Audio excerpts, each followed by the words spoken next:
Hello everyone, this is Milkman Deluxe, and our game for this, oh good grief, this is loud in my ear.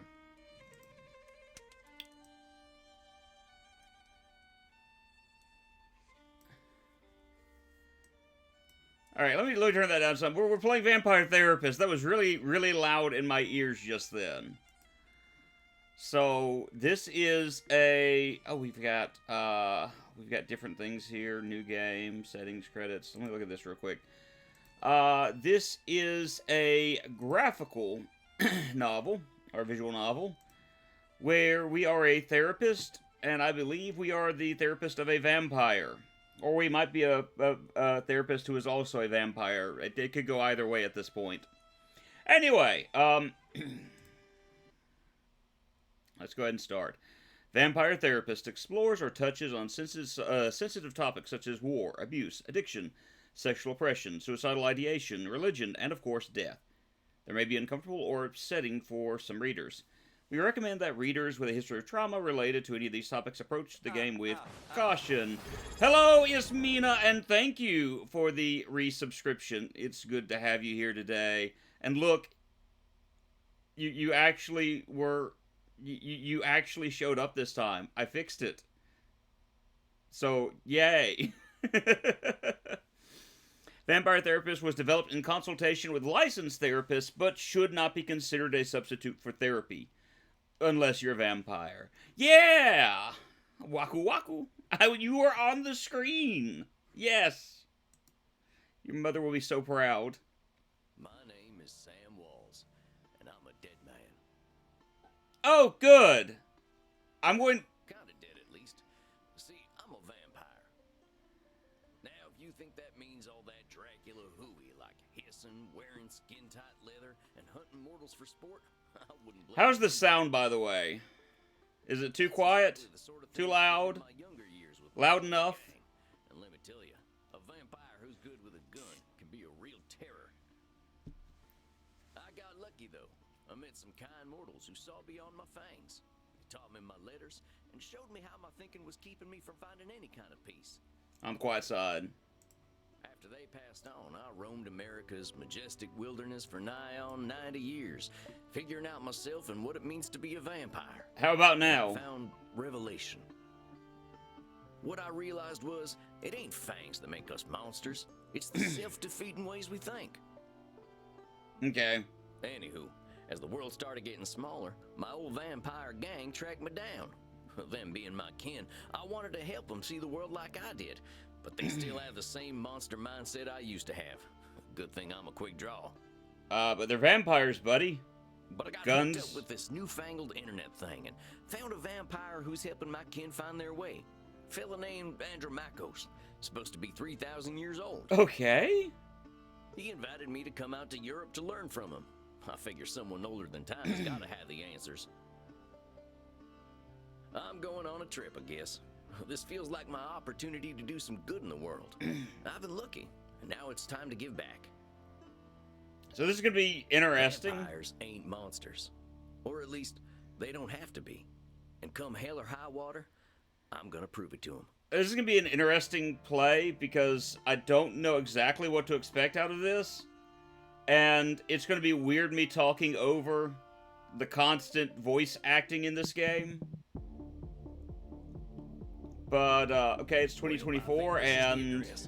Number 27, Clean Flitter Mouse Streeb? You know, that's about as good as I could do. So, it's going to be weird kind of talking through this and talking over it, but... Sure is a hell of a lot of ruckus for this time of night.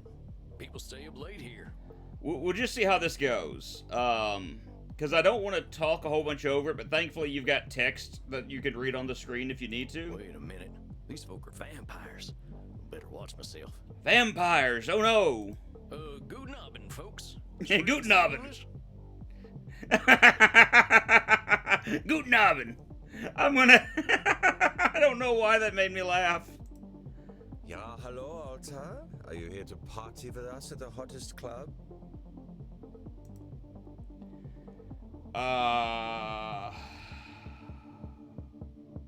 How How about we start with the dress code? I don't think what I'm wearing will fit the dress code. The cowboy look is totally sexy, but you will get a bit sweaty. Uh-oh. I hope we will all get a bit sweaty. Good thing we run a little on the cold side, huh? Don't worry, mein Liebling. We make each other warm. Ah. Reinhard, stop. Don't scare the American. I want to do that. Maxi Liebchen, you're so naughty tonight. No, you are the naughty one. Alright, so we're just starting out, you know, strong with this. Oh, I definitely ain't an American no more. I'm looking for Andrew Makos. You mean the club owner? Ja, that is why we are here. Oh. If you're lucky, he will invite us to the private party at the end of the night. Ah. Well, what happens there? I think maybe it is too kinky for Americans to hear. Alright. That's... Well, what's so special about this club? Immernacht is the greatest club aller Zeiten. The owner makes sure everyone has a good time. I don't know necessarily what to say through this at the moment, so that's kind of why I'm quiet. If anyone acts without respect, they are banned from the club forever. Okay, so we might end this You're free early. to do and be whatever you like, as long as you are humming. no one. Party, please. And I hear that they are now attracting sexy old cowboys. I like that. I like that little emote. Shh, Maxi, he is old enough to be your grandfather. I like how he's got the strong, defined, like, the big chin. With, like, the little right in the middle. He's got the big butt chin. Oh, come on now. You're just flattering me. I'm only a couple 100 years old. Oh mein Gott, he is so cute, Reinhard. Can I keep him? Yes. I can cut loose. What kind of party is this? The kind where we dance all night and get sexy. Oh, here are them kind of vampires. Ach so, there are better things to suck than blood, oder? Oh! Yeah! That's kind of my thought, too. Although we have to get past the bouncer first. If we do not, I'm thinking our night is ruined. Okay, why is dude suddenly glowing like red? Oh, wait a sec. There's something about what she just said. I can feel it. It reminds me of one of my revelations about the funny patterns in the way we vampires think. Okay. Well, let's see. One type of thinking I noticed I called hot branding. That's when we brand ourselves with names we can't get rid of. Okay, so we're like in the tutorial phase, so I can catch things that are going on in the game. There's high noon mind. That's when we treat a situation like it's a do or die showdown. Okay, it sounds like do or die. And there's saloon thinking. That's when we act either helpless or invincible, like we've just drunk a pint of moonshine. Okay. I can always check my journal if I need examples. I kept all my notes about the funny ways we vampires think in there. Okay. I think I know which one of them funny ways they're thinking in, though. It sounds like high noon. Hold on, compadres. You seem like the kind who can make their own fun. Uh-huh. Alright, so let me check this real quick. Private property, do not read. If found, cowboy bloodsucker at vmail.com. Okay. Cognitive distortions, my clients, my ramblings. Found this old notebook, figured I'd take it with me to Europe. I figured it'll help me organize my thoughts. Separate into sections so I can jump to them right quick. That way, when I need to get a particular section of my notes, all I gotta do is hop over to that section. Easiest falling off a horse, and falling off a horse is easy. Okay. Okay, high noon mind. Let's... Big showdown. If I can't get the best saddle, my butt's gonna break, ain't no doubt. Either I show up ready to win the rodeo, or I'd better not show up. The fate of the Wild West is hanging on the gunfight. Again, it sounds like she is high noon mind, because she's like, we have to get in or else. So it straight out sounds like she is high noon mind. Okay, I can't click. Okay. I don't want to have my own fun. Immernacht is the only place to be on Friday night. So what happens if I just click high noon mind? Amigos, you're putting too much weight on this thing. It's a nightclub, not a high noon showdown. The night's full of possibilities. Yeah! I found my first cognitive distortion. Reinhardt, I don't know what this means, but I like the way the sexy American talks. You make us think that maybe it is better we haven't gotten into the club, because we are now meeting you. Was that your Steam? Yes, that was my Steam. Oh, by the way, I just realized I'm still Dead by Daylight. Hold on. Vampire Therapist. Okay, so we'll just click done here, and then it'll update the title.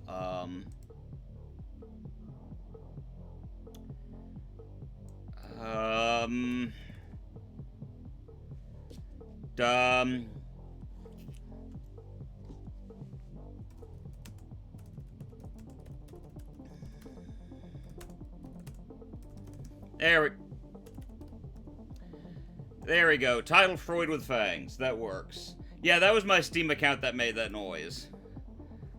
So I got an achievement just then. Hey, if meeting me makes your night better, I'm glad we met. I really gotta find Andromachos, though. You have to get past the bouncer. He decides who gets in and who doesn't. And he hasn't looked our way all night. Poor guy. Maybe I'll have a little word with him. Okay. Excuse me, friend. I hear you're the man to talk to around these parts.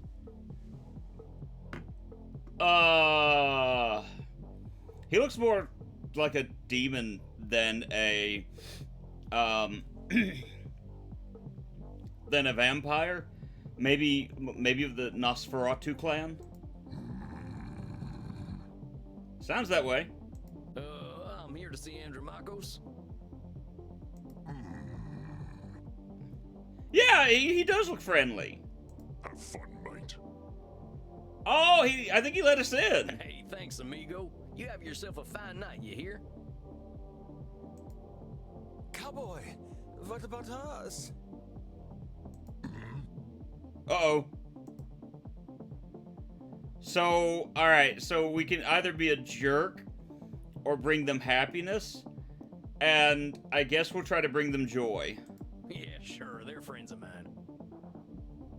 Have fun, mate. Have fun, mate. Did you get this guy from Australia? Well, come on, you two. We ain't got all night. Yeah.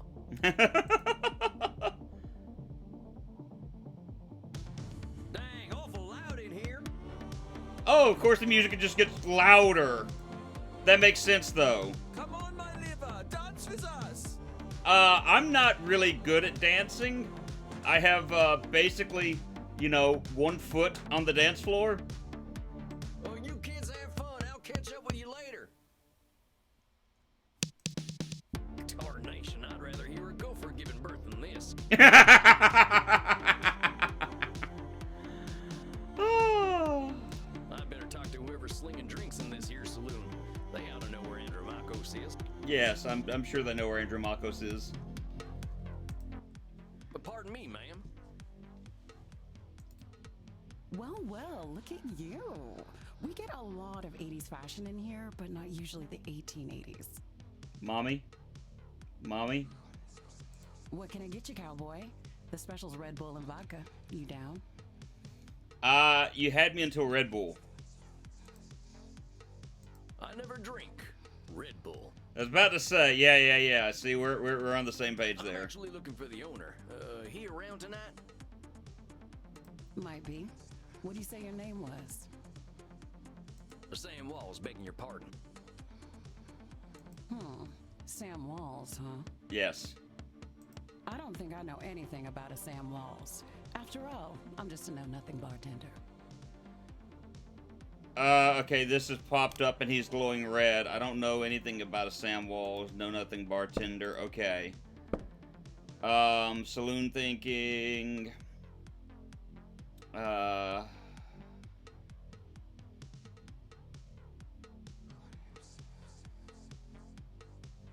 I think she's got saloon thinking, because know nothing bartender, not in control. She's branding herself a know-nothing. What I call that again? What? Oh, she's hot branding. Well, hold on. What'd you just say? I said I don't know any Sam Walls. I'm just a know-nothing bartender. Okay, that's hot branding. From where I'm standing, I see someone with style and confidence, not just a drink machine. Don't go branding yourself like that's all you are. Is he the therapist? Don't you go worrying about me, cowboy. The man upstairs warned me you were coming. I was just testing to see if you are who you say you are. Okay. I'm still stuck on who the therapist is at the moment. Are we seeing the therapist? Is he the therapist? Because of the fact that he's, like, correcting, like, wrongful thinking of these individuals. And so it's kind of interesting, like, I'm seeing some hints of, like, cognitive behavior therapy in the way that he's addressing these issues. Because in CBT, that's one of the things you kind of do, is if someone is thinking incorrectly, the therapist will actually go, well, you think this, but...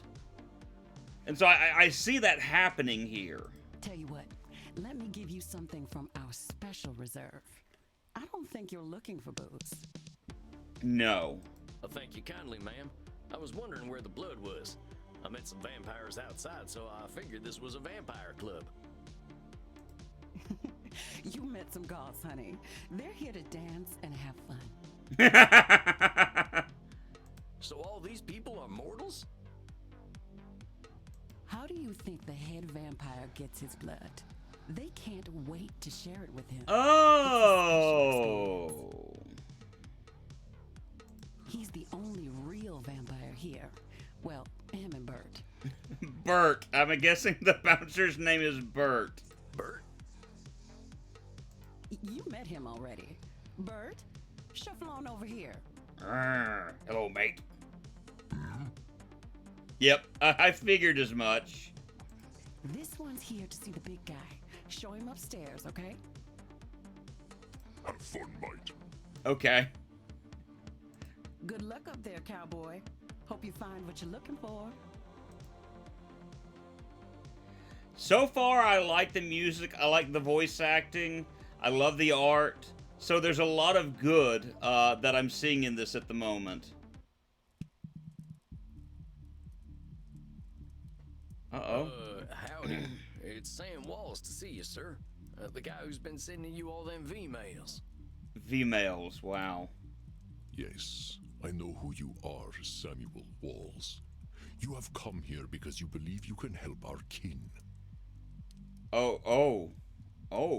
The question is, are you first able to help yourself? Okay, so is Andromachos the therapist? I have no clue who the therapist is still. Is it Sam? Is it Makos? I've been fixing myself for more than a century now. I don't think I need help. Then you must prepare to learn a most difficult lesson. Yes. We all need help, Samuel. I am pleased that you have come to receive mine. So, Andromachos is the therapist. Dang, you scared the heck out of me. Okay. You must allow an ancient vampire his games. He will play them regardless. Okay. Please, sit down. No. What an absolute pleasure it is to meet you at last. I found your messages most intriguing. Afraid there ain't much here in the way of intrigue. I'm just a lonesome cowboy looking for answers.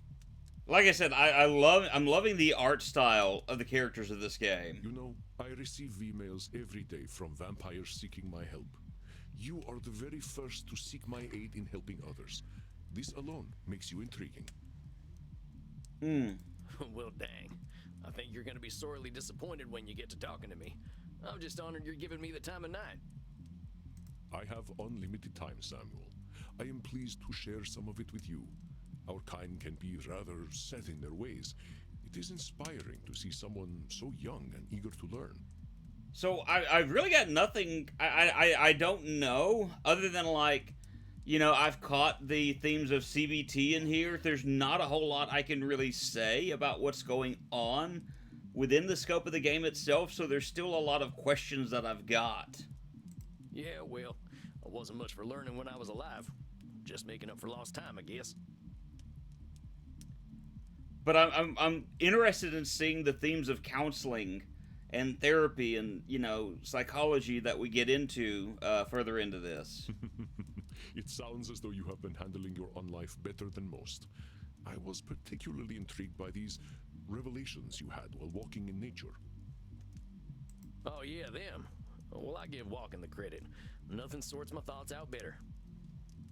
After a few decades, I started seeing patterns in the way we vampires think.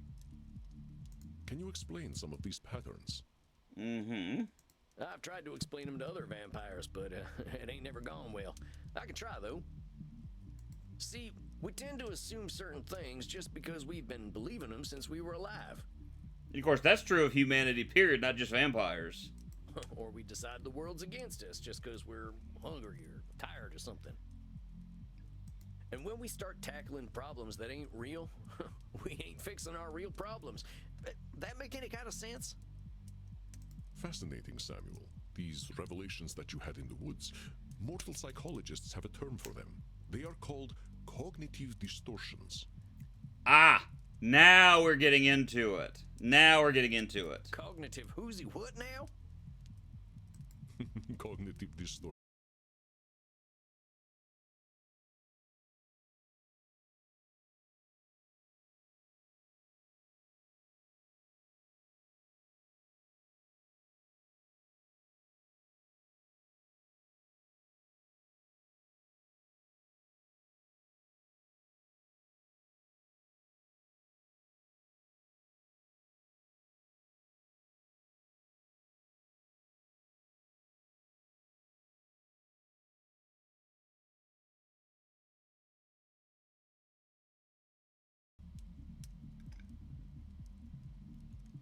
Okay, I'm back. Can you hear me? Can you see the game? Alright.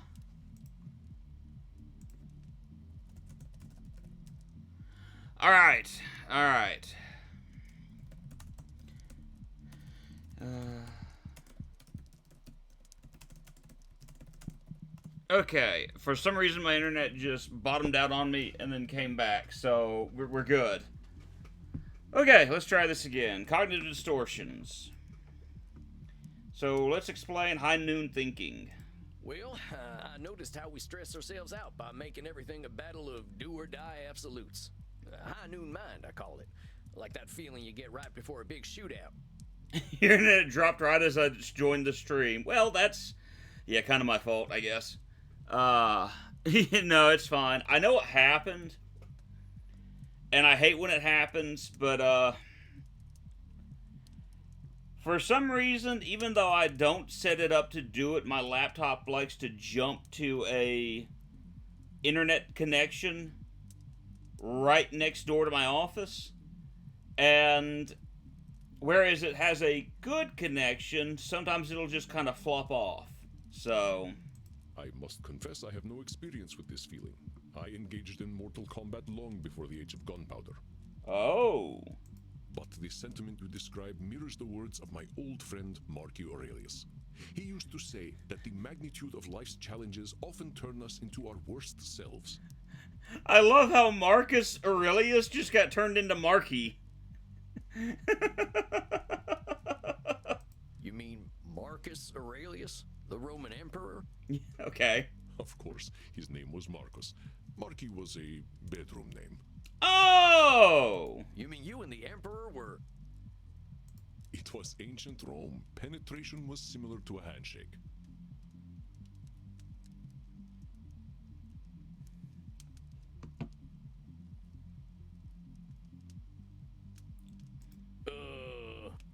Yeah, see, I've got kind of Sam's mentality right now. I'm like, I don't know what to say. My apologies. I somehow forgot you were American. But let us discuss this high noon mind. I believe we can broaden your definition. Mortal psychologists call this phenomenon of binary thought polarized thinking, but I like to call it Nosferatu thinking. Okay. Nosferatu thinking? It means you are thinking in black and white. Okay, yeah. I get it. That's pretty funny. I believe it encompasses the breadth of the distortion. One is not flatly weak or strong, good or evil, smart or stupid, a success or a failure. The truth is far more complex and colorful. And that's true. Not every high noon gunfight ends in oblivion, correct? But yeah, that's true. Getting shot still ain't fun, but it ain't the end neither. A perfect example, Samuel. Now, try to catch me using Nosferatu thinking. Okay. Okay, so you changed it to Nosferatu thinking instead of high noon. I will give you a series of statements, and one of them will contain Nosferatu thinking. I will repeat them if you miss it. Okay. If I do not drink blood, I will surely die. Death eventually comes for us all. Mortals will always fear our kind. Did you miss my Nosferatu thinking? Let me start over. I think it was the first one. If I don't, then I will. If I do not drink blood, I will surely die. Because death comes for us all, to me, isn't Nosferatu thinking. That's just reality. And the third one, I didn't feel was Nosferatu thinking, you know, kind of black and white. But the, if I don't, then I will. Is that Nosferatu thinking? I'm wrong. No, Samuel. In this case, I am not arguing with reality. If we do not drink blood, we die. This is a fact of being a vampire. Oh. Let us continue. My bad. Death eventually comes for us all. Mortals will always fear our kind.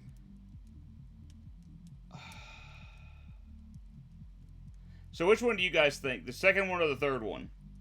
Death comes for us all, or mortals will always fear our kind? Nosferatu thinking. Which one do you think is the black and white thinking? Because I messed up. If I do not drink blood, I will surely die. Death eventually comes for us all. Because I've got to remember, I'm talking with a vampire here.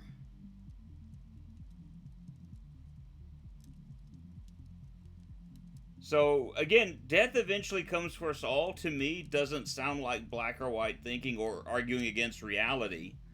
It sounds to me that's just a, you know, the nature of any type of life, even in the instance here of unlife. That, yeah, if you're a vampire, you know, death can still come to you. So that's, you know, that to me doesn't seem like this black and white type of thinking, but Mortals will always fear our kind. I think this is more black and white thinking. Hey, Bubba, how are you today? I hope you're doing well. This to me comes off as more black and white thinking of, you know, because, and I should have caught it, the term always. That's Nosferatu thinking right there. I've met mortals who knew who I was and weren't scared. Yep. Very good, Samuel. And even if you hadn't, to say mortals will always fear us ends any hope that they might not. Exactly. Always is such a terminal word, is it not? Yes. One statement I've tended to make in the past is nobody, or sorry, yeah, I'm just going to use double negative. I'm going to use a lot of negatives here. Nobody ever, or nobody never always, or always nevers. That, you know, those are black and white terms. You always or you never are those black and white statements that tend to not be true. We tend to paint always or never as kind of a defense mechanism, as a way, almost as if we're trying to, to win an argument, and it's not the best way to address argumentation with people. It's not best to address the issues of life that we face.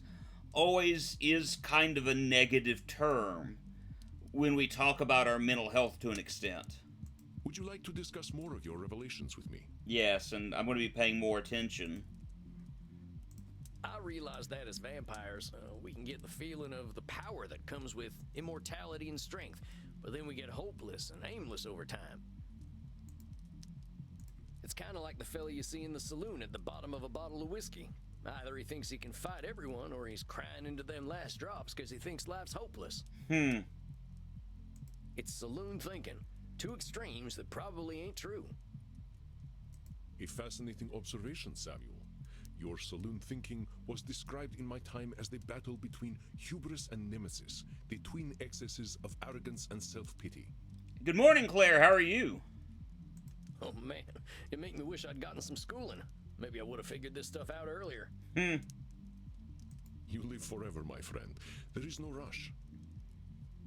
What you have identified is a phenomenon where individuals perceive either an illusion of control or a lack of control. I'm tired, but okay. How are you? I'm tired as well. The supper I had last night apparently didn't sit well with me. I woke up at 4:30 with a very sour stomach, and I still kind of have a sour stomach at the moment. It's just going to take time to get rid of it. But, you know, we do the best we can with what we got. And so I actually started the stream slightly early today. But I've been wanting to play this for a while now. I think Cosmoronic gifted me this back in like either November or December. And so I wanted to make sure that I played it. I got to play a number of games that I've been gifted. I've got to catch up with all of them. Mortal psychologists call this phenomenon you have described a control fallacy. Yes. You either have complete control or no control. Rarely do we have complete power over our situations or no power at all. But we create this illusion that stops us from attempting to change our perceived situations. Mm-hmm. Yeah, you're right about that. I used to think I'd never get away from my gang. And maybe that's what made me stick with them for so long. Yes, you see how cognitive distortions keep us from facing reality, whatever that reality may be. Yeah, I know you have you've got it on your wish list, if I remember correctly. And you know, like you said, since it's based on actual psychology and things of that nature, and that's one of the reasons why I want to play it. I'm finding it interesting right now that they're given slightly detailed explanations of these therapeutic or psychological terms. And I'm enjoying that a lot right now. I'm really, really enjoying that aspect of this game. Of course, I am so old and powerful that I am always in control.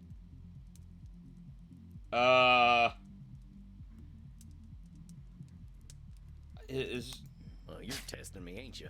That's a control fallacy right there. Mm-hmm. Well done, Samuel. I am indeed very powerful. The cosmos holds no awareness of Andromachos. That's what I thought. Of course, as you expertly pointed out with your analogy about the man at the bottom of a whiskey bottle, a control fallacy can be positive or negative.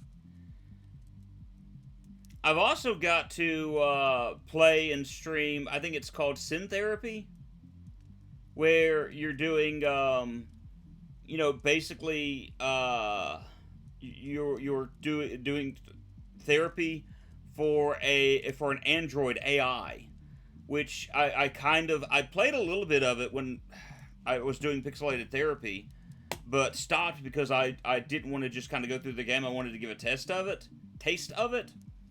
But it's something that I'm wanting to stream. I've got to go through like all the games that I've got that are gifts. Like, I've got to take time sometime in the future. Claire bought me Headliners, and I've got to play through it. And other friends bought me games. And it's like, yeah, we'll have to get to this. Listen to my next few statements and try to find a control fallacy. Simply let me continue if you do not detect one. All right. So, this is control fallacy. Either I am in complete control of the situation, all power, or no power. So we're wanting to kind of catch that statement. And if you see it before I do, let me know. The sun will eventually burn out. I will roam a cold, dead earth, and there is little I can do about it. Is this a control fallacy? You know, according to science, the sun is eventually going to burn out. And that really and truly there is very little that we can do about it at the end of the day. So I don't think this is a control fallacy per se. Because he didn't say, I have no power or all power. He said, I have a little power in this situation. Not much, but there's not a whole lot that I can do. So I don't see this as being what we would refer to as, control fallacy.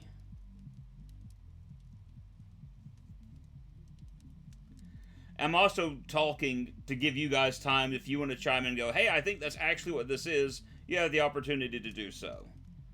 Because we do, if I see things correctly, actually have a psychologist in chat. My kitty cat died. I shall be lonely forever. Now, this one sounds like control fallacy because of the fact I can't control my loneliness.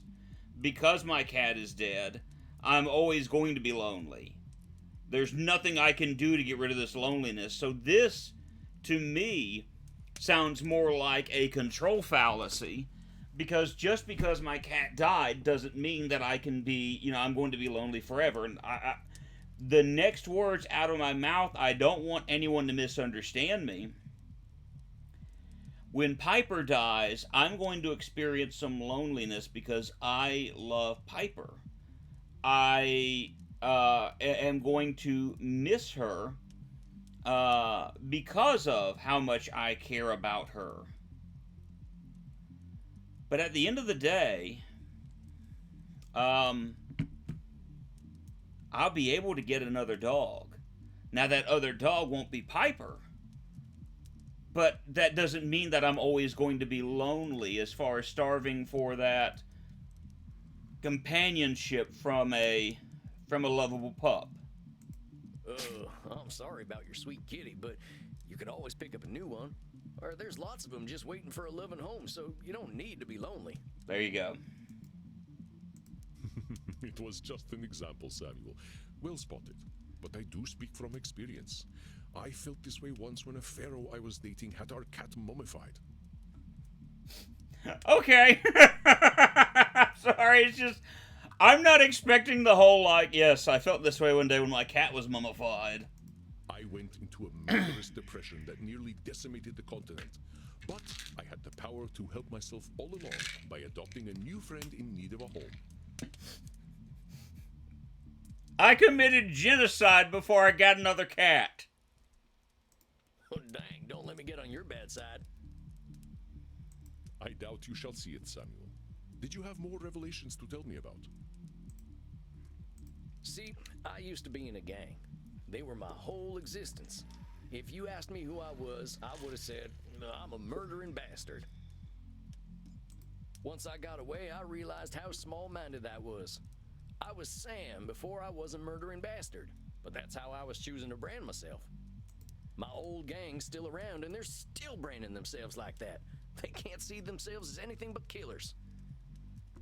Very astute, Samuel. I favor the clinical term, however, which Labeling. is labeling. You correctly discovered that labeling is a reductive act.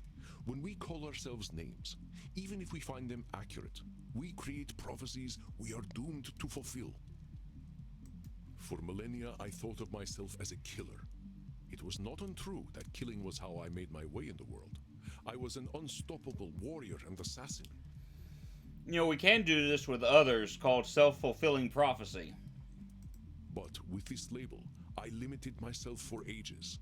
I did not only kill people, I also killed potential aspirations I might have had. See whether you can catch me doing some labeling in my next few statements. All right, let's see what we can find. I am so old, I am ancient. I'd say this one is actually kind of not necessarily labeling, because dude is actually ancient. He just got through talking about living during the times of the pharaohs, so I don't think this would count as that. That could be stated as a fact. Call me whatever you like, but don't call me late for dinner. No. How shall I describe myself? Yes, I am a mass murderer. Okay, so this one was easy. Well, that's about as clear a labeling as it gets. Yeah, we vampires tend to do a lot of killing, but reducing ourselves to killers ain't doing us any favors. Excellent, Samuel. You are correct. Labels can be cages that we lock ourselves in. I was a mere murderer for most of my existence because that is how I labeled myself. Yeah, I did the same thing. Sam Walls, the murderer, reprobate, and good for nothing. Those are not how I would describe the Sam Walls I see before me. Did you have more revelations to tell me about? I think that's all of them. Or at least the ones that were the most obvious to me. That you recognize the concept of cognitive distortions at all is most impressive, Samuel. What took me nearly 3 millennia to understand took you merely 2 centuries. Oh, come on, you're just flattering me. I'm just a dope stumbling his way through one life. Are you now? Tell me, Samuel, what kind of cognitive distortion are you exhibiting when you call yourself a dope? I believe that would be labeling. Yeah, I'm doing some labeling. I gotta watch myself, huh? Yes. As long as we retain any humanity, we will have cognitive distortions. What we are aiming for is not to become perfect beings, but to understand and accept ourselves. Okay, so am I waiting? Like, is this going to set up where there are various conversations where... We'll just see how this As long goes. as we can recognize cognitive distortions, we can address our real challenges. Because I'm kind of curious as to how this story is going to proceed forward. Because as I'm going through all of this and looking at what's being done, part of me, or at least in my mind, what I'm getting out of this is that we're going to be kind of catching these logical fallacies in others and helping them? Or is Sam just one of many people that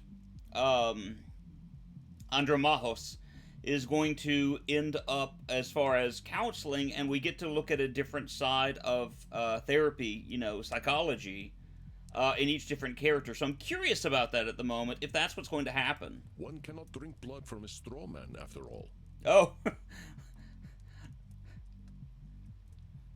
I've got to remember that line. Maybe not the blood part, but one cannot drink from a straw man is such a great line. I ain't never heard that one before, but I like it. If it helps solidify the concept in your mind, then I am well satisfied. I know you came to learn from me, so I will do my best to honor your good intentions. Let us ensure that you understand the concepts of labeling, control fallacies, and Nosferatu thinking. Yay, we get to do more of the tutorial. I will give you a series of statements, and each one will contain a cognitive distortion for you to identify. I will begin. All right, let's do this. If I invite over my vampire friends, I know I'm going to have to deal with guano all over the place when they turn into bats at the end of the night. That would be Nosferatu thinking. Well, that ain't right. He's What? acting powerless, like a No! What Andromachos say that distortion was? That's control If I invite fallacy. over my Well, there's a control fallacy, sir. You're acting like you've got no control, but you could lay down some ground rules for guests, or some newspaper. or express concern to my friends that they have not been toilet trained. Very good, Samuel. Let me try another. I gotta stop and actually think about these instead of just clicking. I am Andromachos, the ancient darkness, the scourge of the Mediterranean. Not the newspaper. Well, I mean, anytime we have a party, I mean, laying down the newspaper is helpful. Just make sure you lay it down thick, because that stuff can, like, drip through the paper. Newspaper's not as strong as it used to be. Well, that's definitely some intense labeling. Those are some hard names to get over. You are not wrong. Those names followed me for millennia. It was most stifling. Let me try another then. If my club's revenues do not significantly increase, I will end up living on the street. Okay, that's the Nosferatu thinking. Wait. Yeah. That there's got to be Nosferatu thinking. There's a huge space between making a ton of profit and living on the street. Indeed, you are correct. I run my club at a considerable loss, but 3,000 years of banking interest means that money is not really an object to me anyway. Samuel, now I am not only intrigued by you, but also impressed. I would very much like to teach you my ways, but I must demand something of you first. Uh-oh. Anything. I'm here to learn. Uh-oh. You must receive therapy yourself. I will not have you seeing clients without a commitment to your own mental health. Okay, let's pause and make mention to this at a moment. This is actually important as far as for counselors, therapists, psychologists, because of the fact that you are taking on so much of. I'm just going to say it this way. Therapy can be kind of a burden on the therapist because of the fact that you're having to take in a lot of things that are going on in the lives of other individuals, the problems they're facing, and things of that nature, to the point that one of the things that my teachers stated in our classes was, who counsels the counselors? And pointed out the fact that the suicide rate of in the mental health field is actually higher than you would expect. I think one of the professions where it's higher is like in dentistry, which again to me is kind of a weird statement. But in those fields, it's kind of on the higher side. And given that it's on the higher side of things, there's been a more of a push within the recent years that counselors, when they start feeling these issues, that they talk to a higher up, they express what's going on, or they even get therapy themselves so they're able to work through these issues. Because again, the thing is, it's easy for you to examine what's going on in the lives of others. It's not always easy to catch those things in yourself. Yeah, therapists need that sometimes just as much as anybody. So, that's one of the big reasons why you have Andromahos here making that statement. You have to be committed to your own mental health in order to help others. And that is a reality of life. Another example is, have you ever heard, the airplane model? In an airplane, if the oxygen level drops or cabin pressure drops, the masks drop down. Who do you put a mask on first? You put it on yourself. You don't put it on your neighbor. Even if your neighbor passes out, you don't put it on your neighbor. You put it on yourself. Then you take care of your neighbor. And the reason being is, if you don't get it on yourself first, you may not get it on your neighbor in time to save themselves and you, and so you both may die in the process, because when cabin pressure drops, the oxygen level drops, and when the oxygen level drops, I can't remember the exact name for it, but yeah, your skin starts to turn a wonderful shade of blue because of the lack of oxygen. Well, the same thing is true in therapy. You have to be, or any type of, before you can take care of others. That's it. Any time, I'm not even going to say therapy, but in life, you have to be able to take care of yourself in order to take care of others. And as Claire said, I would even say before taking care of others, because if you're not good to yourself, eventually you won't be any good to others. So that's an important lesson that's being pointed out here, and I do appreciate that. I do appreciate that they're mentioning it. Now, hold on just a minute. I don't know that I need therapy. I'm feeling pretty good about myself these days. Sam. Samuel, we all need therapy to live in this world. You have been speaking in cognitive distortions since the moment you walked into my office. Mm-hmm. I have. I didn't even notice. Yep. They are most insidious, but I am here to help you identify and challenge them.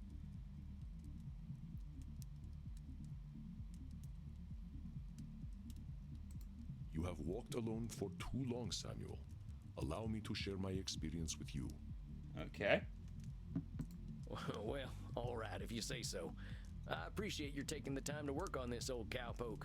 So am I going to actually be counseling other vampires and then coming back and essentially going through my own sessions with Andromahos? That's kind of what I'm getting out of this at the moment. We have all the time in the world, Samuel. But for now, you must be eager for something fresh. Please, dance, drink your fill, We will begin tomorrow. Okay then. Well, sir, it's been an honor. You don't have to call me sir, you know. Well, I don't, but it's just a matter of respect. Oh, all right then, Andromachos. Andromachos. Sorry, I've been pronouncing it wrong. I'm like, Andrew Mahos. Andromos. I can't even pronounce it right either. Hey, Andromachos. Just call me Andy. Perfect. All right, Andy. I'll see you tomorrow then. So, what are your guys' thoughts on what we're seeing so far, just out of pure curiosity? I know this is a visual novel, and so it's going to be, not quite the super exciting, gameplay, but I feel like this is the start of a joke. A vampire and a cowboy walk into a bar. Look at all them mortals, sweating, blood pumping. I am thirsty. There ain't no power on this earth that'll get me on a dance floor. You say that now, buddy. Maybe I'll see if the bartender's got anything for me. If it isn't Clint Eastwood again. How'd it go, cowboy?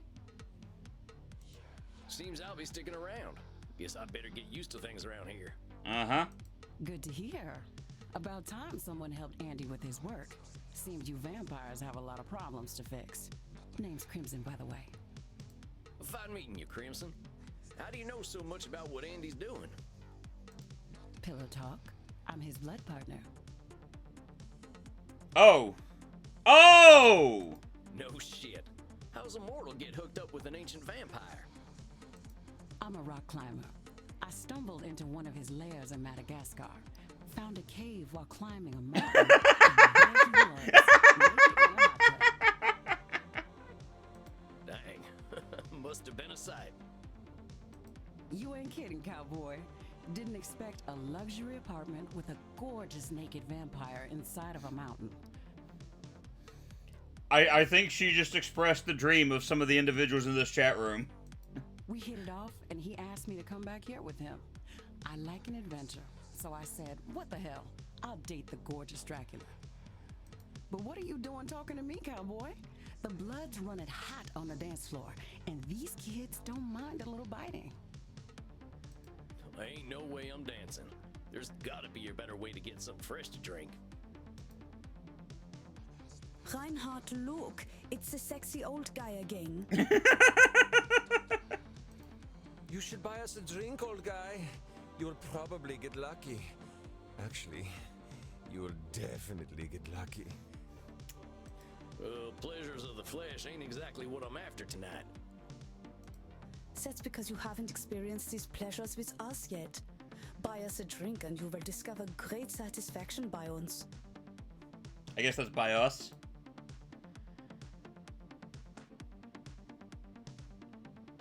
This game is taking roots. I know. So you're basically trying to tell them no, and I'm like, how do you? So the is basically forcing me to say no. I don't have the money. I ain't buying you a drink. All I got are good old-fashioned dollars. Okay, so we're just gonna be rude about it. I like American money. All we have on our money are buildings. You have all the sexy old men. Okay, so she has a type. She has a type, apparently. And I just, as Claire said, I wasn't expecting, like, the direction that we're heading. I just, no, I All right, I'll buy it. Which of them old men are sexy? Vampire daddy issues. I like Hamilton. His posture is just so powerful. There is a dollar coin that has Eisenhower's face on it. Oh, you are right. Eisenhower is, how do you Americans say, a snack? Okay! I get it. You like older men. Look, kids, you seem like nice enough folks, but I wasn't planning on buying drinks tonight.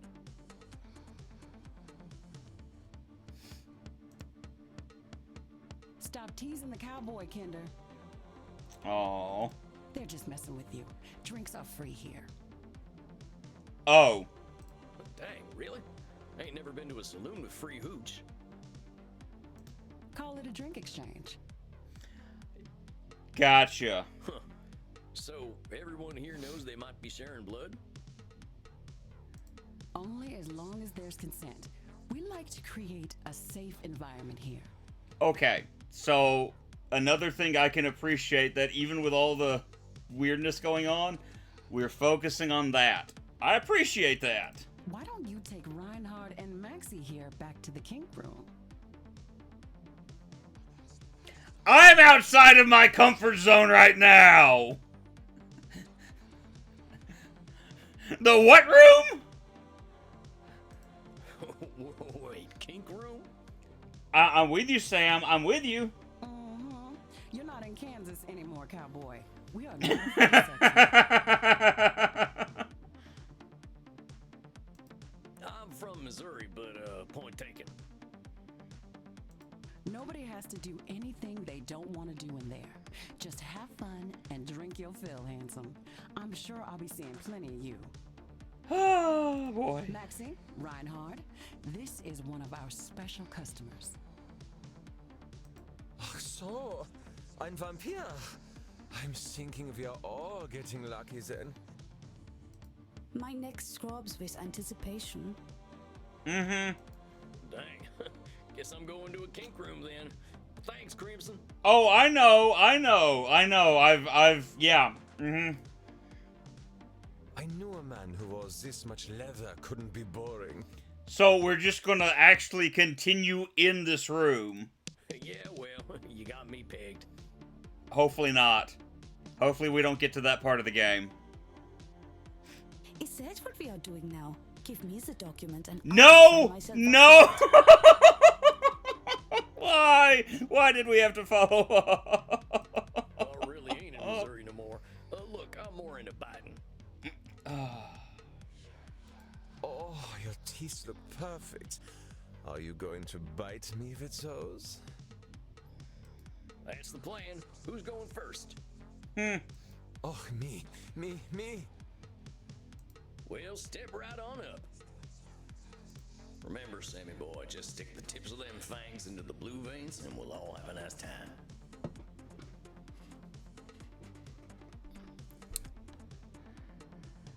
Just the tip. What?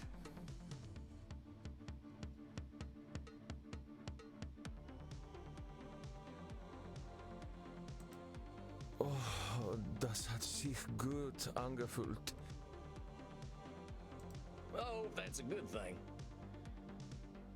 Is it my turn yet? Well, sure thing. Come on over.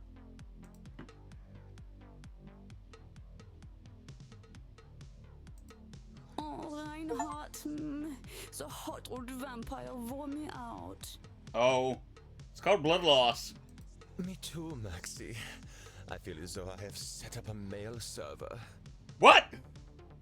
Reinhard, mein Zucker Fledermaus. Ich bin so müde, sexy zu sein. Yes. What she said. I will get us a taxi cab, Liebchen. Und du, cowboy? Next time we will talk about that thing you mentioned earlier. No, we won't. Oh, yeah, sure thing, fella. Maybe I can tell you some Eisenhower stories. Now that I've had something to drink, I should probably get to my coffin. Samuel, wait a moment. I see you got your fill. Are you heading out? Yes. I guess. Yeah, I figure I could use some shut-eye. I locked up my coffin over at the storage center. Storage center. Please, you can use my guest coffin. I insist. You must be well rested for the challenges ahead. Guess I got a big night tomorrow, huh? I should get a good day's sleep. Please, follow me. Well, dang. This is mighty plush. Guess it's one of them smart coffins. There's a TV? Let's see what's on TV. Oh, okay. Hey, I remember this movie. We were so proud to finally get some representation. Is this Nosferatu? Not sure I should stay up watching movies, though.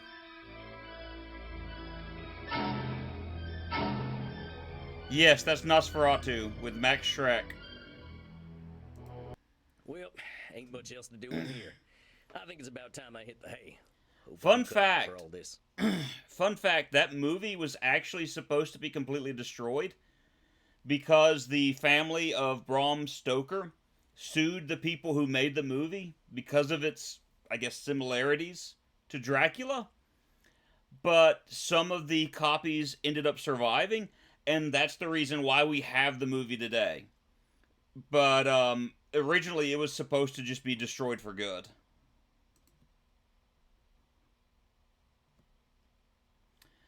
Alright, so that's the end of Act 1, I'm assuming. This is a game!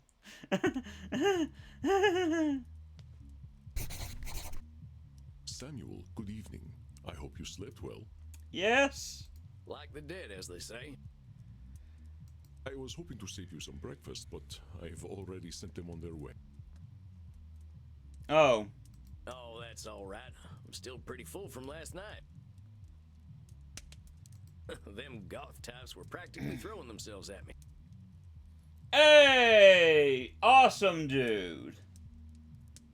I hope both of them work very well for you. 6 games. What 6 games did you get with it? I am not surprised. Perhaps I should be concerned that some of my guests will follow you home. Well, gosh, if I still had mortal circulation, I'd be blushing. Why are you so embarrassed, Samuel? Ah, hell. Guess we should just save it for therapy, huh? We gonna get started now? If you like. Why not? I'm eager to get going. Let loose, Doc. Okay. Very well. Let's start with the first question any therapist asks then. What brought you to me? Why is becoming a therapist so important to you? Well, gosh, I remember what it was like. Being all angry, hungry, and scared all the time. It ain't no way to live. When I see vampires acting the way I used to, I just need to show them there's more to unlife. Not much of interest, if I remember correctly, mostly racing games and shooters, but I can get rid of those fairly easy. I mean, depending on the racing games, I wouldn't necessarily getting rid of them. Probably you got like a Project Gotham racing game, if it's like an Xbox racing game. And as far as the shooters, there were some decent shooters for the Xbox, so do keep that in mind before you go to toss them out. And why is that up to you? You, of all people, know how lost our kind can be. Preying on the weak, dating mortal high schoolers. Is that a Twilight reference? Because I feel like that's a Twilight reference. Okay, that's what I thought. I've got to make them see their potential. That's what I'm here for. I know it. That is a lot of responsibility to place on yourself. You got a funny look in your eye. Am I doing one of them distortion things? You are most perceptive. Yes. Perhaps you can tell me what it is. When you say you are here to make vampires see the world differently, in what way are you distorting reality?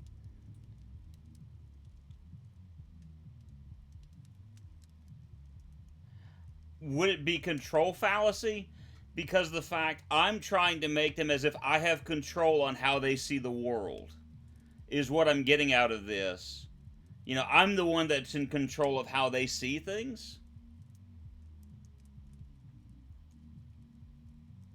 Yeah, that's what I'm thinking. It's control fallacy. Well, I guess that's a control fallacy, right? I can't assume I'll be able to help other vampires the way I was helped. And that's something that even, with the job that I currently have, working as a preacher, something that I've had to come to grips with is, and it's something I'm a lot better with now, I can't force anybody to do anything. I can't. whether it's counseling, whether it's in preaching, whether it's, even as far as like in being a parent, there are certain things that you just can't force people to do. And once you come to that realization, that's a big help in the end. Because if you hold on to that mentality of, I have to, you're going to beat yourself down horribly when things don't go the way that you want it to. So you have to remember, a person has to first want to change before any change can occur.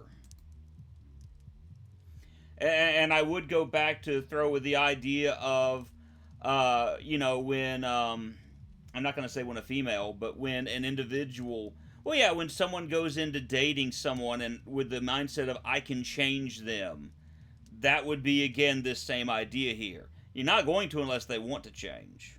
Very good, Samuel. Control fallacies are hard to avoid when one feels strongly about something. Your fate is not to transform every vampire you ever meet, even those who are your clients. You will do what you can do, and that is enough. And that's also something important to keep in mind. What do you do when you feel like there's nothing that you can do? What you can do. People won't change unless they want to, period. Exactly.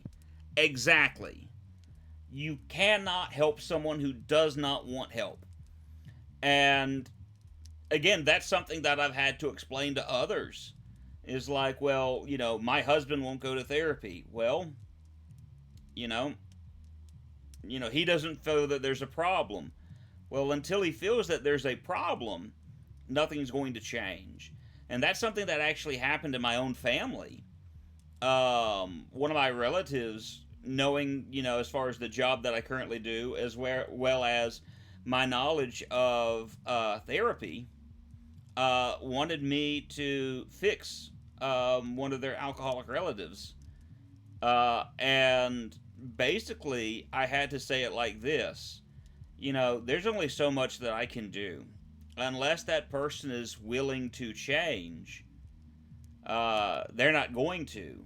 And the other thing I noted was, you're wanting me to talk to them while I'm here visiting family. I can do that, but once I leave, I'm going to be like a whole state away, 6 hours from here. You're still going to be here.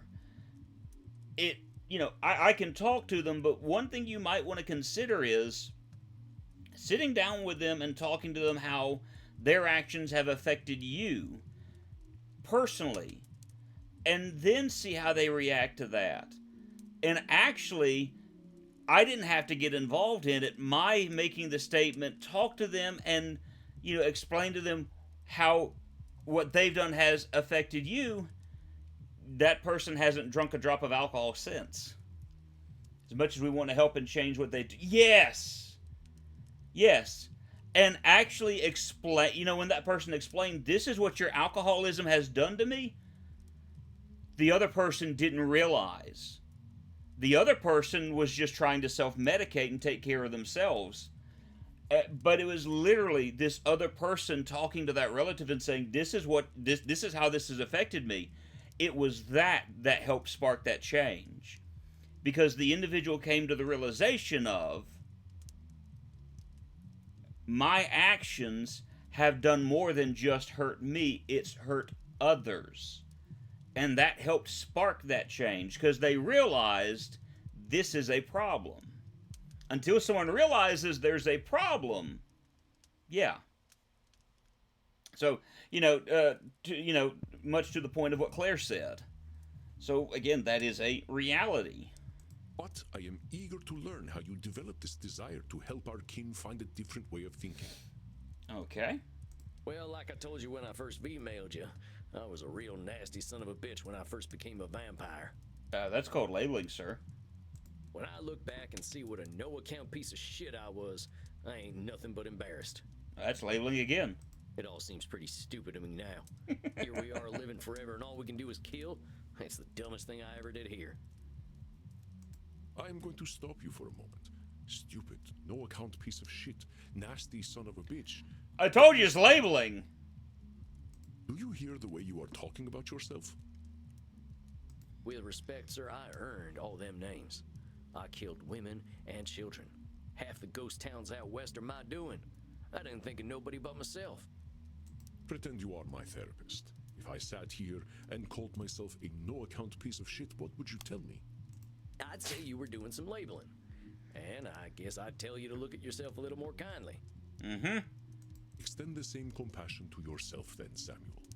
How are you to move on from being a nasty son of a bitch if you are labeling yourself? If you wish to be a guide to other vampires, you must start with compassion for them and for yourself. So, now that you've gotten all that horrible name-calling out of the way, please tell me, how did you find your sense of purpose? Well, I was on the run, you see. The Wild West was ending, and the Pinkertons were starting to get the better of my gang. I went into hiding and found a strange group of folks out in the country. They knew I was an outlaw right away, but they didn't judge me for it. Okay. They didn't even care that I was a vampire. They welcomed me like a friend, even shared their blood with me. Oh. They taught me how to appreciate the beauty of the night, and I started seeing things I'd never noticed before. They taught me my letters, philosophy, and how to question things instead of being scared of them. Interesting. I think about them every day of my own life. They somehow freed themselves of all the judgments of the time and were better off for it. These must have been the 19th century American transcendentalists, yes? Yes, sir. I'm glad I died when I did, because their like just don't exist no more. Once my community died out, I started walking. That was something else they taught me how to do. There ain't nothing like having a walk and a think. And sometimes just separating yourselves and thinking about things is more therapeutic than we realize. I walked in nature for about 90 years and just took in all the grace and beauty of my country. Now, you and I aren't going to have 90 years to do that, but I guess I was kind of selfish, though. I should have been helping other vampires the way the Transcendentalists helped me. Why? Why waste 90 years walking when I should have been helping others? Seems pretty obvious to me. I could have done a lot of good in that time. Is that Nosferatu thinking? But your should turns that which you could find fulfilling into a duty. You create an extrinsic motivator. Should statements are another cognitive distortion, something created by your own mind. Nature asks almost nothing of you. Are we about to get into a whole bunch of these things where we're going to end up having to catch them from individuals? If so, I've really got to pay deep attention to what's being said. I should have taken my ADHD medication this morning. I forgot to. Even if your should comes from a place of good, it creates undue pressure. This is going to be fun. Speaking of which, Finch. And what do we do once we are pressured? We resent the shoulds. We procrastinate. And as you know, we have a lot of time to procrastinate. Yes, a lot of time to procrastinate. You got that right. Why do today what you could do next century? Exactly. Should statements remove the intrinsic joy from that which you find fulfilling? And again, real quick, should statements are things that we often tell ourselves when we feel like we failed. Well, I should have done this. I should have done that. I should have done the other.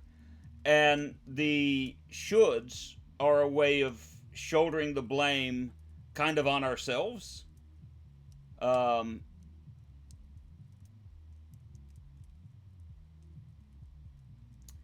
And maybe there are times where, well, I guess I could have done this, but gotta be careful with those. Hold on, though. Ain't there some things we really should do? Yes. Of course, there are things we must do, but nature herself tells us what they are. We invent the rest. Here, let me give you an exercise. And here you go. Listen closely. See whether you can find the should statement that is a distortion. I should go to the vampire dentist.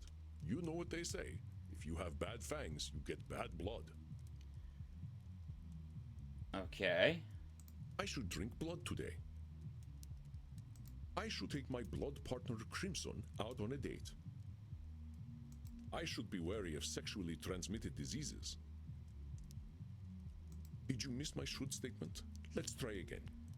Okay, which one of those do we think is the should statement? I should go to the vampire dentist. You know what they say. If you have bad fangs, you get bad blood.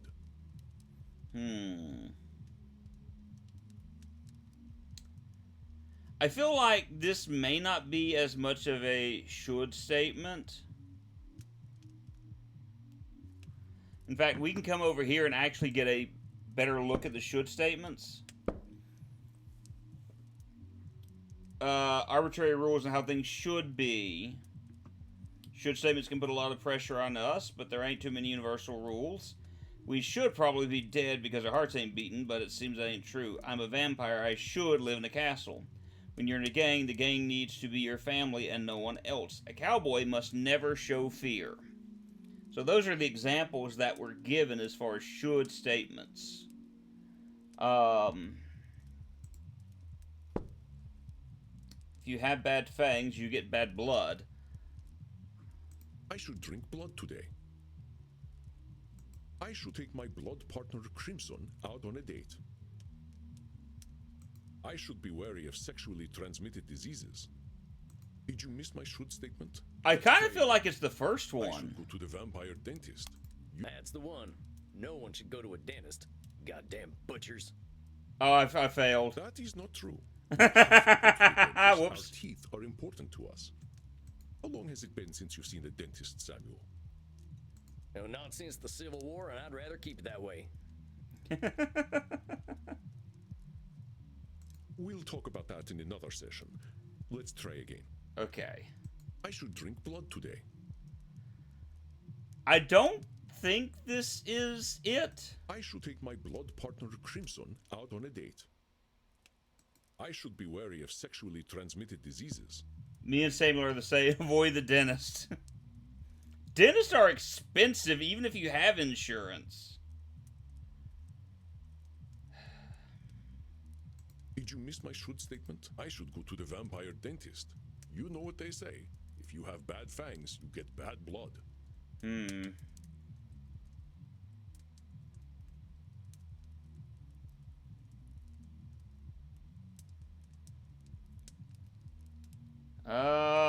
I know it's should not drink that blood one. today. I should drink blood today doesn't sound like a should statement. I should take my blood partner Crimson out on a date. Saying you should Oh. take Crimson out on a date is a should statement. You've turned something Gotcha. you have to do into something you have to do. Gotcha. Okay, I see where I goofed up there. Whoops. Okay. Now, set this aside for the moment. That's right, Samuel. You know, I couldn't be more pleased with you. Your time in nature was clearly well spent. Well, thanks, I suppose. But if you don't mind my saying so, I hope you're treating that mortal lady right. Oh, wow. Thank you. Please, ask her yourself. I imagine she would share her blood with you. You look like her type. Oh. Hold on. I've only been in Europe for a couple of days. I ain't gonna go after my teacher's girlfriend. She does what she wishes, and that is why I chose her as my blood partner. Samuel, even if it beats no longer, you have a good heart. I think you will be an excellent therapist. So far, that good heart of mine hasn't amounted to much, but I'm willing to give it my best shot. You are uncomfortable with praise, aren't you, Samuel? Every time I say something positive, you find a way to negate it. I just don't think I should be doing any bragging. I spent my first 50 years killing. I spent the next 90 walking in the woods. I've tried to walk a better path since then, but I ain't no saint, Auntie. I did not say you were. Having met several so-called saints, I can attest that none of them were either. I understand your discomfort, Samuel. I, too, have done terrible things that I cannot erase. But is erasing the good I have done worthwhile? Well, I guess when you put it like that, it sounds kind of silly. It's another cognitive distortion, one that mortal psychologists call disqualifying the positive. We're going to have a whole list of these by the time it's over, aren't we? I understand that the actions of your past are difficult to bear, but what we are here to do is accept reality with both its positive and negative aspects. I've got to be paying attention to what they're doing and calling them out on it. This is gonna go. This is gonna go something. I am not saying that you should disqualify your negative actions, but merely note when you disqualify the positive ones. Let us try an exercise. See whether you can challenge me when I disqualify my positive deeds. I am Andromochos, one of the most powerful vampires alive. No. Before I became the vampire I am now, I did exceptionally terrible things. No, because he's accepting the fact that he did negative things. I have defiled the innocent. I have killed countless people. Okay. The good I now do pales in comparison to the evil I have done. There you go. There's your disqualifying the positive. That's the one. You're literally disqualifying the positive by comparing it to the evil stuff you done. Well done, Samuel. I believe the recognition of this distortion will serve you well when you start to see clients tomorrow. Whoa, tomorrow? I only just started learning these here cognitive distortion things. I will, of course, be with you. You needn't worry. I can sense your instincts and will help you. Okay, so time out for a moment. I think this is cool because one of the things, like in the States, that you have to do is go through practicum before you can be a licensed counselor. And that's literally what we're about to do tomorrow, is kind of like a speed run of practicum. Because practicum can take months to get done. We're going to do it in a day, apparently. But tomorrow, I just don't feel ready yet. My friend, we are never truly ready. But if it would ease your concerns, we can practice with further examples. Would that be helpful to you? Yeah. Yeah, I think I could use the help. Just to be on the safe side. Very well, Samuel. Let's try some examples. I will give you a statement, and you find the cognitive distortion in it. I am far sexier than movie vampires. Therefore, I should be a movie star. Oh yeah, that's an easy one. That's a should statement right there. I was about to I'm say. not secure enough to be an actor anyway. Excellent, Samuel. Would you like another exercise? Yeah, sure. If I cannot consume high-quality blood, I might as well drink blood from Florida.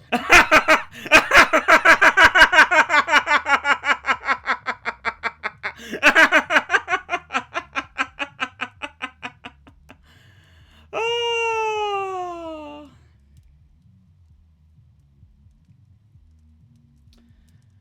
Woo.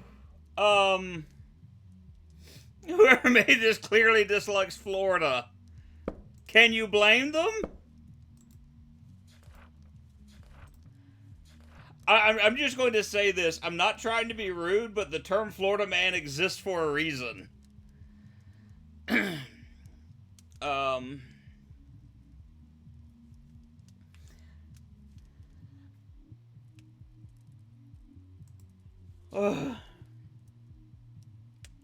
It's not labeling, and it's not a should statement. It's not disqualifying the positive. This is either Nosferatu thinking or control fallacy. And I feel like it's control fallacy because I think it's control fallacy. No! An extreme position, ignoring any middle ground. Nosferatu thinking. Try once more. It's Nosferatu thinking. If I cannot consume... That's Nosferatu thinking, ain't it? Correct, Samuel. That being said, I am sure there is still decent blood to drink in Florida, but I will bring a test kit anyway.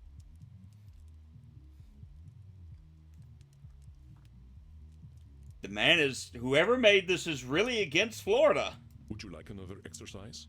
Yes, because I'm wanting to just... I need the practice. Diluvian old fart. Oh, that's labeling. Well, that sounds like labeling to me. You ain't just an old fart. Are you actually older than the flood, though? Do I look that old? Oh, not at all. I was just... I am joking, Samuel. Don't worry. The myth of the flood was at least 1,000 years before I was born. Would you like another exercise? With my terrifying powers, I know I shall never be destroyed. Okay, that's control fallacy. I think that's a control fallacy, unless you know something I don't. That's correct, Samuel. Though my powers are indeed phenomenal, the universe holds mysteries and dangers I cannot fathom. Would you like another exercise? I may hold vast knowledge, but acquiring it was inevitable thanks to my immortality.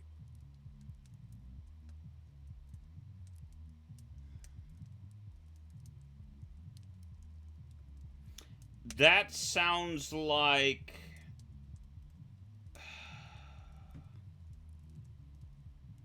Sounds like control fallacy again. Because it's not disqualifying the positive. Oh, wait. This could be disqualifying the positive. I don't think that's disqualifying the positive. I feel like this is, control fallacy. Because, you know, all-powerful is kind of the view that I'm hearing out of this. I'm all-powerful, so it was going to happen anyway.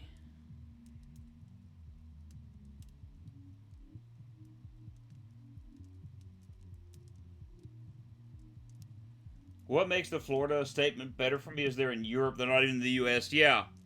Well, I mean, I guarantee you that Yasmina and Miami have probably heard, like, Florida man jokes before. So, I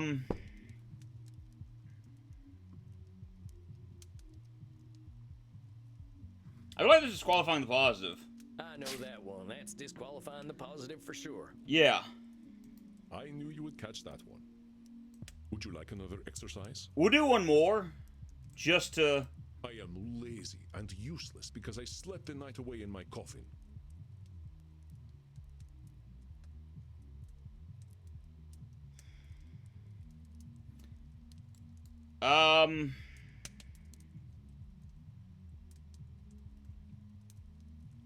I feel like that's labeling because of the phrase lazy and useless. Well, that's just labeling, Chief.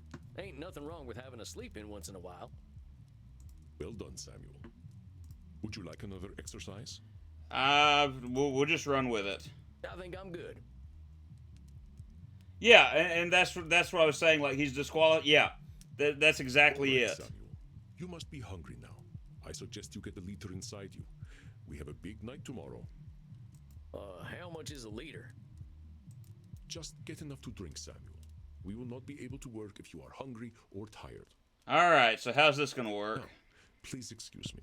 I do have a date with Crimson tonight. I suspect I shall not return until nearly morning. Oh, yeah, of course. I hope you have a nice night out, Mr. Andy. You as well, Samuel. Rest in peace. No, do you have to say it like that? All right, we bring the curtain to close.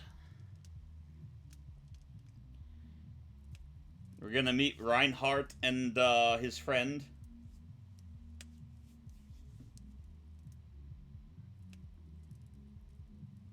No.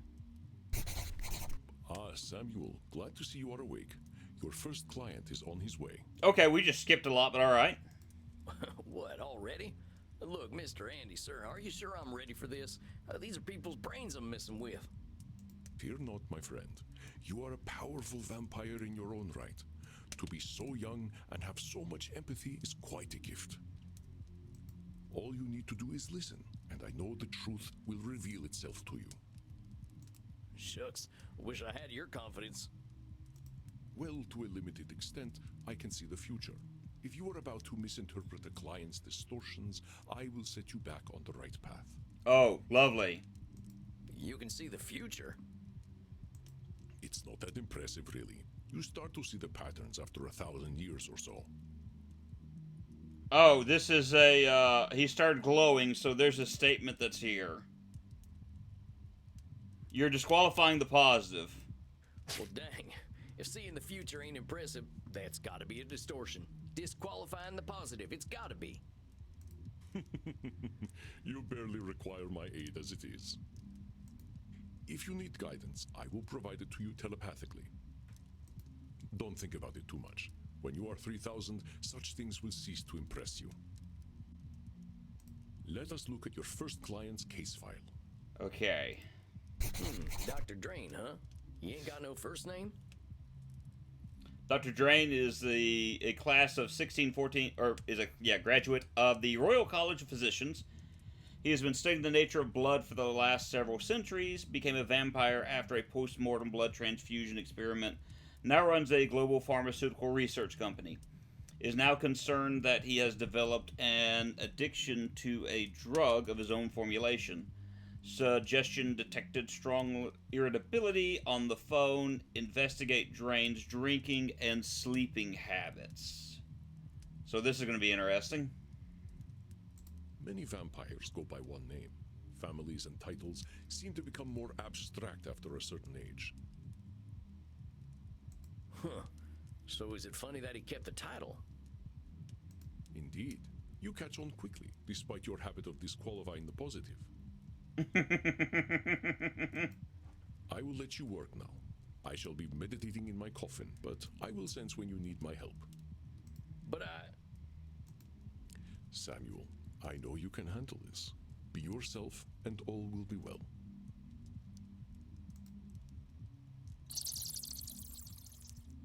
Satan bless it all, I hate flying!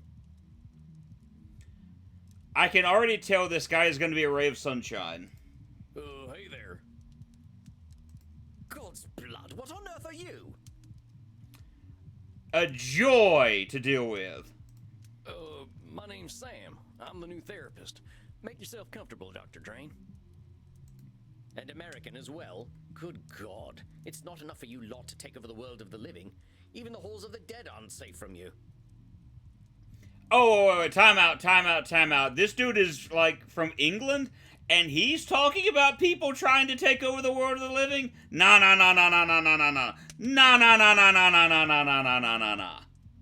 How much of the world did he call the Empire? No. That, Oh, well. I suppose your lot are all into this touchy-feely stuff, aren't you? And ignorance, even American ignorance, is bliss, I suppose. Oh, sweet ignorance, how I do wish I knew thee. Oh, joy. Damn it, how am I gonna work with this fella? I gotta ask Annie.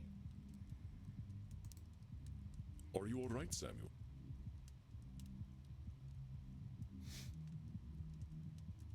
Holographic.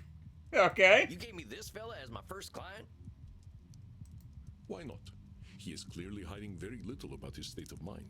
I know England is talking about, yes, thank you, India, Australia, you know. I mean, I'm just saying. How am I supposed to help him when he already sees me as the bad guy? Use your instincts, Samuel. Think about how you have felt in your darkest hours. What does this poor vampire want?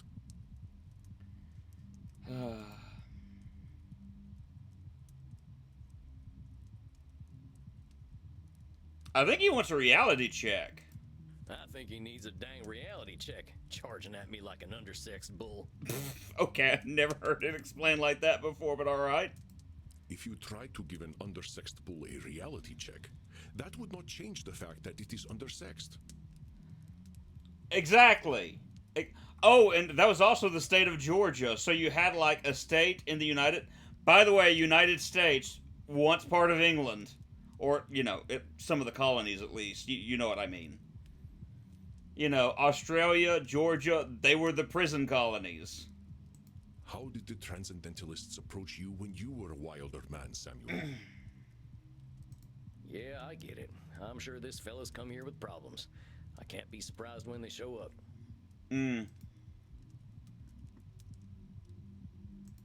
I think he just wants to complain.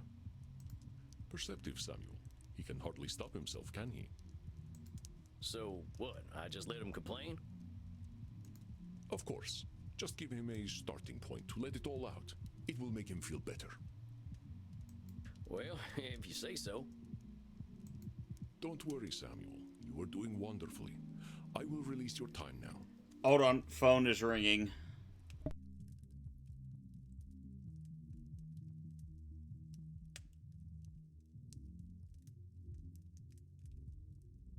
Well, are you just going to sit there?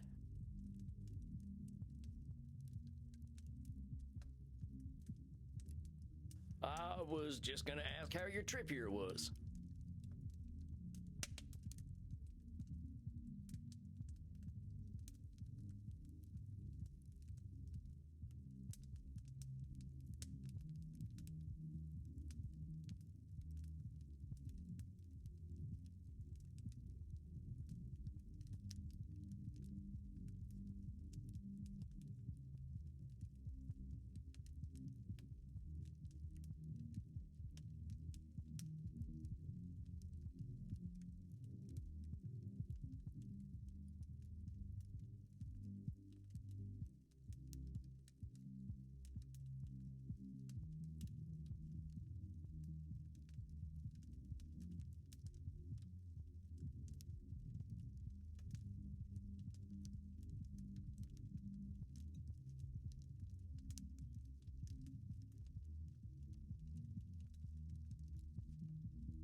Alright, sorry about that.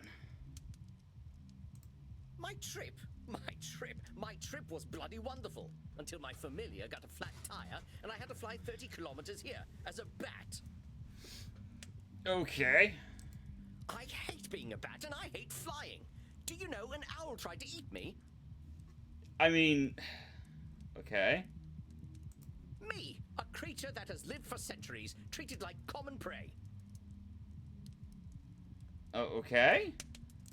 I'm surprised he was even interested. You should see what an ugly little beastie I am when I transform. Alright. All I could do was screech and squeak until he went away. Well, that's... yeah. Well, I suppose I'm alive, in a manner of speaking anyway. Yeah, you know, think of the positives. You all right there, pal? Yes, I'm fine. Well, I'm not, of course. I wouldn't be here otherwise. But for the sake of conversational integrity, fine. I take it you read my case file and know why I'm here? Yes. You're here for an addiction problem. Yes. Embarrassing, isn't it? Addiction problems are nothing to sneeze at. What's to be embarrassed about? I remember when Ulysses S. Grant was president. Didn't seem to bother him. Oh, well, of course. How wonderful it is that I share the mental failings of people who only live a single lifetime. Hey, come on now. There's a part of us that's still mortal. Can't help that, just like we can't help being dead. So I'm discovering. Look, I just need some tips and I'll be on my way. Just give me all the tricks. Whatever one does to make addictions go away. You know, addictions don't just go away, buddy. Addictions are something that you hold on... Well, when I say hold on to, they find a way of, like, trying to reintroduce themselves into your life. Tips? Let me think.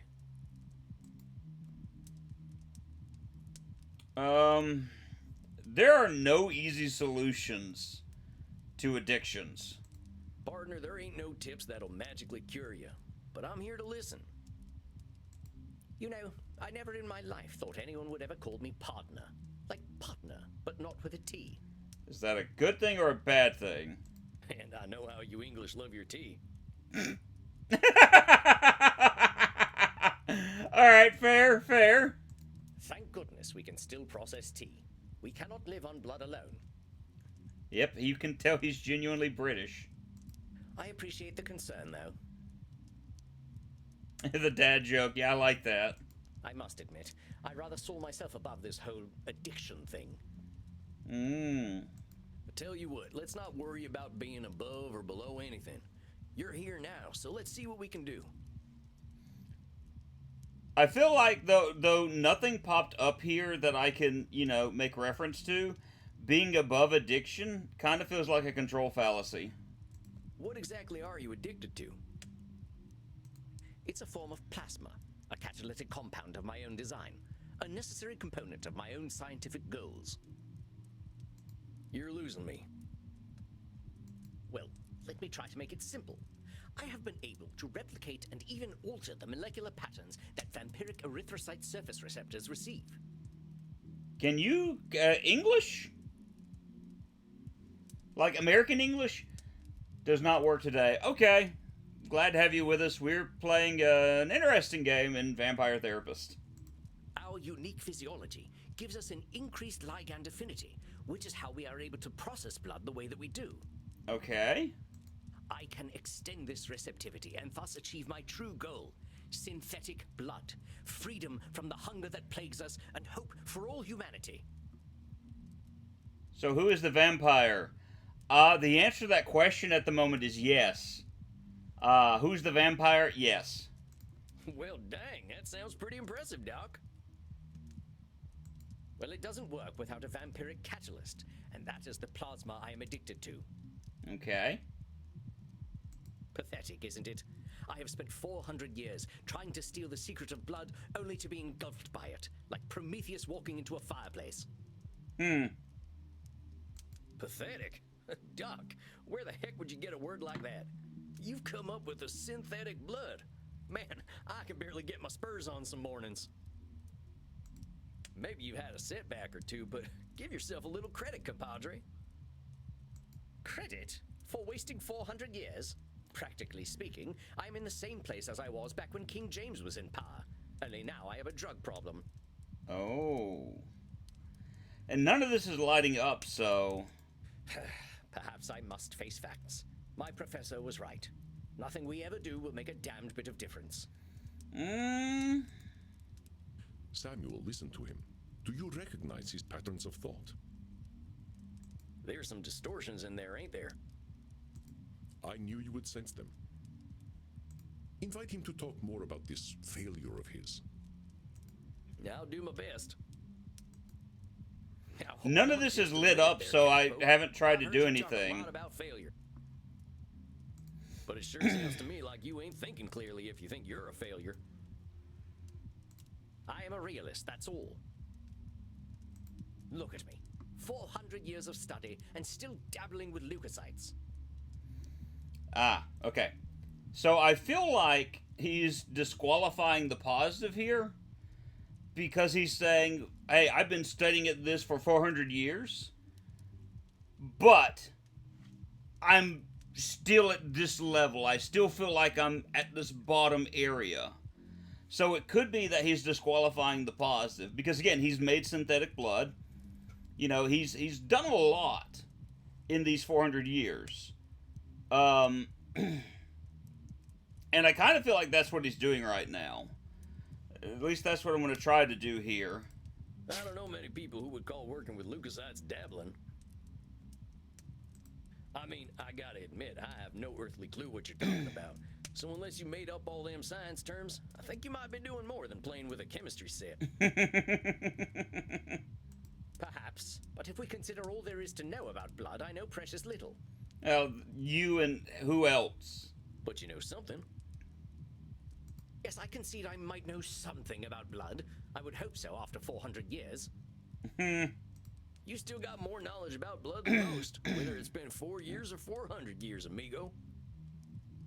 Let's get back to what you were saying, though. I'm saying I am surely the oldest, most well-studied doctor in the world.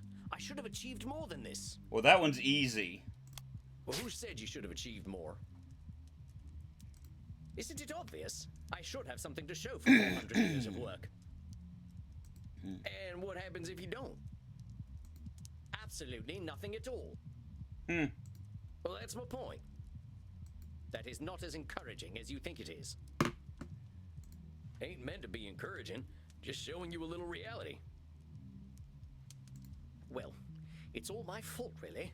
I cannot seem to motivate my scientists to reach the necessary level of dedication. It's always shocking to me how little urgency mortals have around death. I believe this is control fallacy.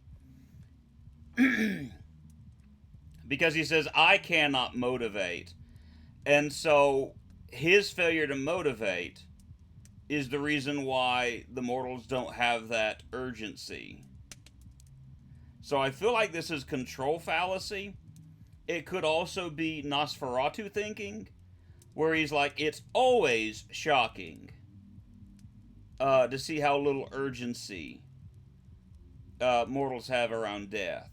So, you know, there's that always and never. So I'm actually going to go with Nosferatu thinking.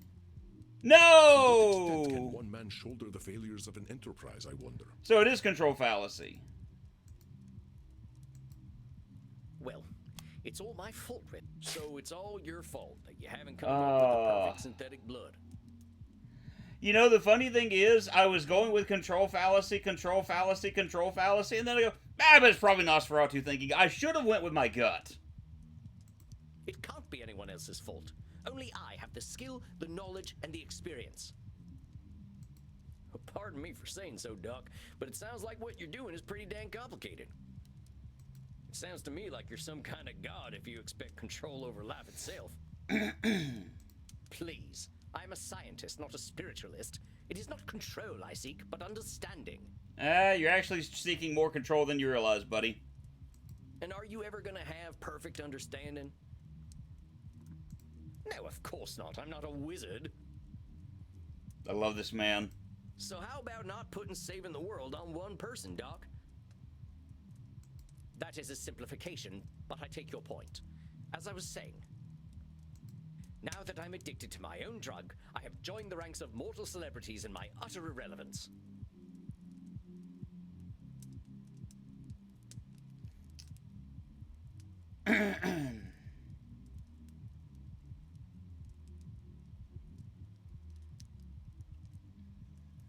I don't think this is labeling. This is not... You think this is labeling?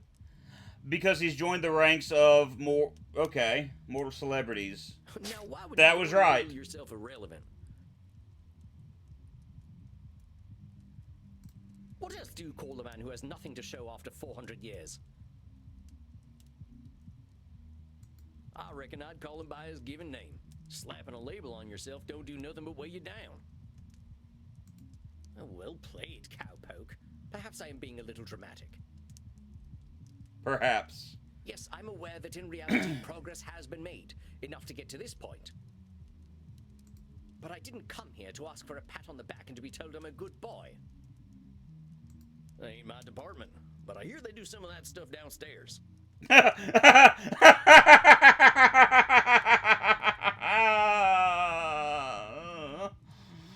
Oh. Yes, we all know very well that the Continentals are more sexually liberated than we are. You're in Germany! But as I say, I don't want all this therapy stuff. I just want to stop using this damn drug. Well, so what's so good about this stuff anyway? Why do you like it? I'm not certain. I don't remember what happens after I take it, but I wake up feeling, how do I put this, alive. Well, that don't sound so bad. A good nap can make me feel like a new man. I'm not talking about feeling refreshed. I mean I feel alive. As if I'm someone else. Someone who lives.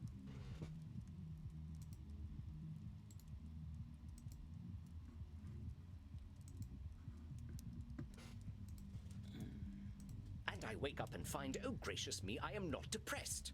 Oh. You mean to tell me that you're going to sleep depressed every night? Oh, nothing of the sort. Oh, well, I'm glad to hear that. Yeah. Okay, so let's talk about addiction really quick. And how addiction comes about, because and it could be different for a vampire, but I think you're correct. He's addicted to the feeling of not being a vampire anymore. Like, addiction with people is basically just dopamine. It's not I guess it's kind of the chemicals, but it's more of the dopamine. And the endorphins. Because whenever something good happens, and I'm just going to simplify this, I'm not going through, like, the technical stuff. Our brain just kind of squirts a little dopamine, through our system, and our brain just kind of goes, ooh, I like that. It's the reason why when you take that first cup of coffee, when you take that first sip, how you just kind of feel, ooh, this is nice.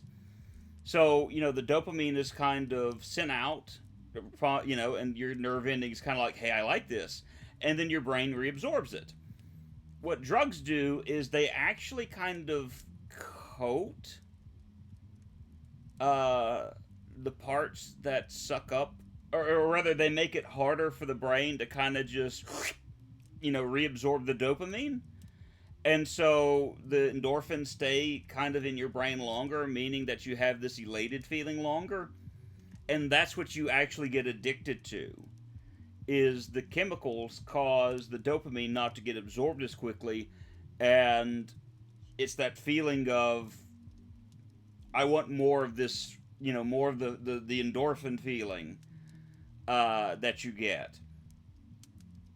I don't know if that makes sense whatsoever, the way I explained it. I tried to explain it as simply as possible. But addiction is basically created by the fact that we're trying to continually replicate that feeling of the endorphins in our system. Because the way I've put it is, once you do something enough, it becomes, practice. Once you practice something long enough, it becomes more of a habit. Once you are doing something habitually, it starts turning into a perceived need. So, but that's what what leads us to that is the feeling of wanting to have more of those endorphins, more of that, because that's what our body is used to. It's the reason why when someone is coming off of a drug addiction, it's I like the way I read what one person put it, as far as in reference to porn addiction. Is it really porn you're after, or do you just kind of feel depressed and you're wanting to feel, you're wanting the dopamine? And it reminds me of, hold on, let me grab the book real quick. I'm going to grab a book of mine. If I didn't pack it up, did I pack it? I couldn't have packed it. Not yet. Not yet.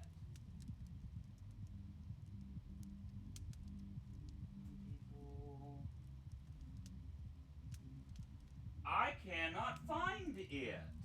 Huh. It's around here somewhere. And I hate the fact that I can't find it at the moment, because I'm going to need it soon.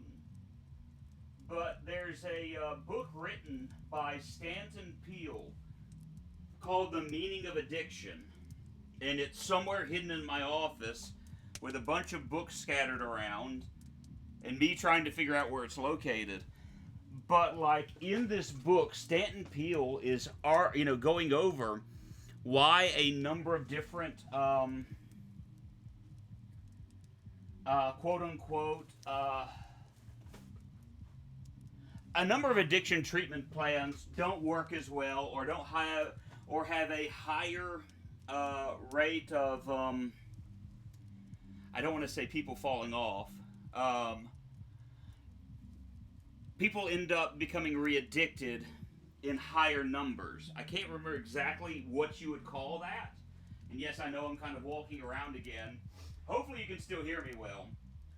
But, people become re-addicted through... found it! A lot easier than we would probably realize. Good. Let me set this down. I stacked some things on top of it. And so in this book, he's arguing the fact that a lot of these treatment plans, like Al-Anon and Alcoholics Anonymous and things of that nature, don't really work as well as we would like to. And I want to read the conclusion, the final chapter of this book. I thought this was just really, really good.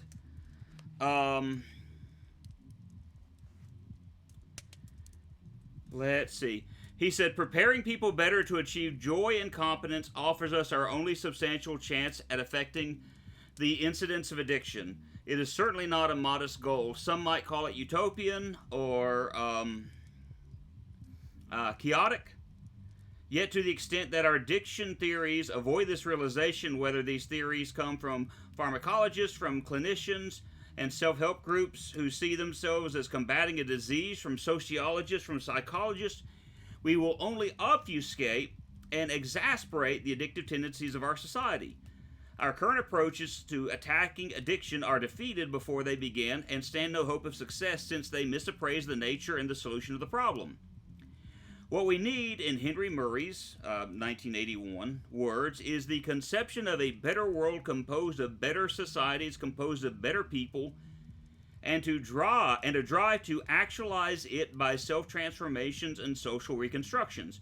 Yet often scientists dealing with the behavior prevent all development in this direction by shattering man's faith in the existence of the necessary potentialities within himself and reducing him to cynicism and despair.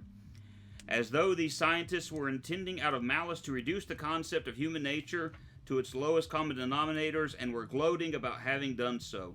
Nowhere is this description more apt than in our theories of addiction. So what he points out is the fact that, and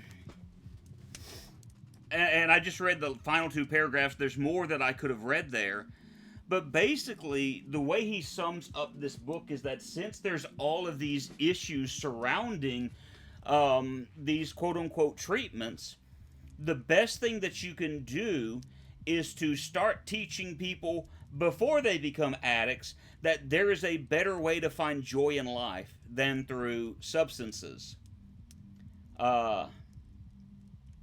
And that's even kind of how, in his idea or his mind, how you have to treat, as far as even those who are facing it, is that there has to be some realization that there is joy to be found separated from these items. So, yeah, I grabbed that book just to read these two things. So I spent more time than I meant to talking about that at the moment. So yeah, let's continue on with the game. You are assuming that I can simply go to sleep and my global scientific enterprise will run itself. I would also dare say, to your point, Claire, he's also placing a lot of this burden upon himself, which is also feeding that addiction. Oh, wait just a gosh darn minute. You're telling me you don't sleep? Oh. Yes. It's not as though we can get much deader already, and I have work to do. So he is a workaholic. I don't know if karoshi is a thing for vampires, but if it is, this guy is the prime candidate for it. And for those that are unaware, karoshi, and I may have just completely mispronounced it, and if I did, forgive me, is a Japanese term which means death by overwork. And it was done, first coined in the 1980s to describe individuals who were working somewhere around 80 hours a week at their jobs. Not 40, but around 80 or more hours a week. And then they would just drop dead of a heart attack. So if this guy were a human, he would have experienced karoshi by now. So you're not sleeping, and you're always depressed. I think we're starting to get somewhere. Oh, don't be such a bumpkin. If you are a sapient individual, aware of the world around you, depression is the only sensible reaction. It has nothing to do with sleep. Okay, so let's pause for a moment, because I feel like this is Nosferatu thinking. That he's got some black and white thinking right now. If this is what's going on, then this is the only way you should be thinking. It's very black and white mentality, what he's got going on here. So I think this is Nosferatu thinking. Come on now, it's a big world out there, and different things are depressing to different people. Everyone reacts to things differently. Ain't it true that a sensible person, as you call him, might even be a different degree of depressed? Very well, I suppose I might have been using a bit of mild hyperbole. Mild hyperbole. Mild is putting it mildly, Buckaroo. Buckaroo? Now I'm even more depressed. So, right now, I kind of feel like I'm playing like, what is it, Ace? Not Ace Ventura. What's the game of Capcom? Ace. Anyway, I feel like I'm playing that right now, but in therapy instead. Regardless, I didn't come here to be a whiner. Oh, boo-hoo, life is hard. Yes, we all know it's hard.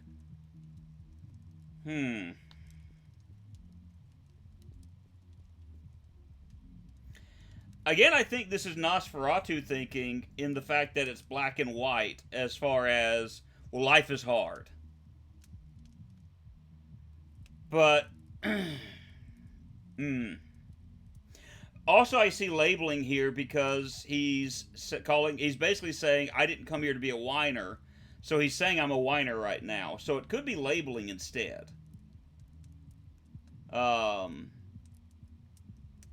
do think it's labeling. Now, why'd you say coming and talking to me makes you a whiner? There you go. Is that not what I currently am? No. Sounds to me like you're expressing yourself. Whiner is the word you used. Yeah, if you want to call it whining, that's up to you. But that's entirely your label. Oh, very well, call it moaning or whinging if you prefer. Now, I do like to have a good whinge every once in a while. I'm just saying. I don't know about you guys, but, you know, whinging can be completely healthy sometimes. Moaning, whinging, belly aching, still all just labels. Belly aching is what I did last night because I apparently ate food that disagreed with me. I don't believe I shall be using the term belly aching in any case. But as I was saying, in the moments I wake up, I feel free. I suppose it must be what being an ignoramus feels like.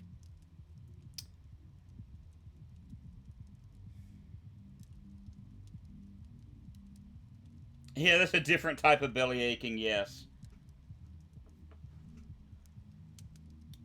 I suppose it must be what an ignoramus feels like. Again, is that labeling? Or is that disqualifying the positive? Which, I don't know if disqualifying the positive in addiction, you know.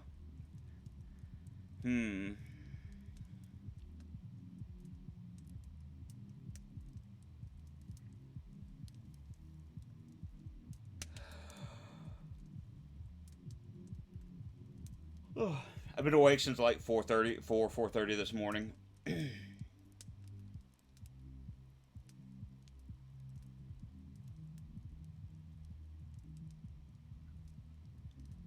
Let's see.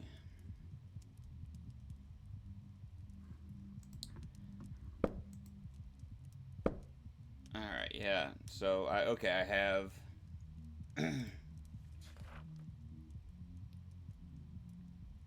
What? Labeling? That's kind of what I'm leaning towards. I just want to look at one other thing. Alright. You honestly think feeling good makes you an ignoramus? Yep. The phrase ignorance is bliss is most apt, don't you think? Well, maybe. But by calling yourself an ignoramus, you're making bliss something to be avoided. Yes, unfortunate how that works, isn't it? The only way to be happy is by being a fool. Well. Partner, those are your labels. Try using something more positive and see how you feel. What, shall I say that by being ignorant, I am a noble genius? Yes. Still just labels. Oh, very well. I suppose I might be discounting my experience. Might be is a, He's making progress, though. I'll give him that. I don't know how to say this, amigo. You really don't like letting yourself be happy. Honestly, I'm failing to see the problem with taking this stuff.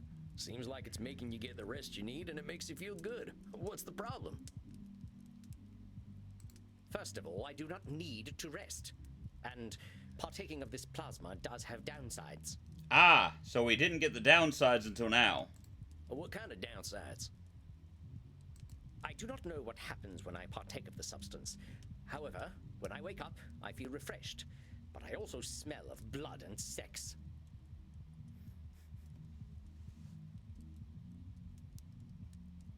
Okay. Alright, fine. Alright. Once I even woke up wearing a football jersey. It was most distasteful. Oh, okay. I guess you must be having some kind of good time. That is not my idea of a good time. I mean, I'm Dr. Drain. I am intelligent and worldly, not some ill-bred monster. yeah. Yes. It's causing him to kind of, I don't want to say act out, isn't the word that I'd be using here, but yeah. I don't go gallivanting into godforsaken places to engage in depraved coitus and the consumption of dirty blood. It sounds to me like you're real good at denying yourself things. He sounds very much like a non-religious ascetic, is what I'm getting out of this. Is like he's not, he's very much non-religious, but he is involved in asceticism. He's denying himself sleep. He's denying himself, any type of, I guess, pleasure.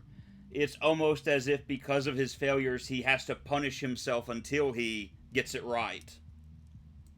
Well, I should be better at it. Now, that's a should statement, buddy. You know, Doc, a wise old An easy vampire one at recently that. told me something I'm about to tell you. You keep talking about the things you should be doing. You, compadre, are shoulding all over yourself. Ooh.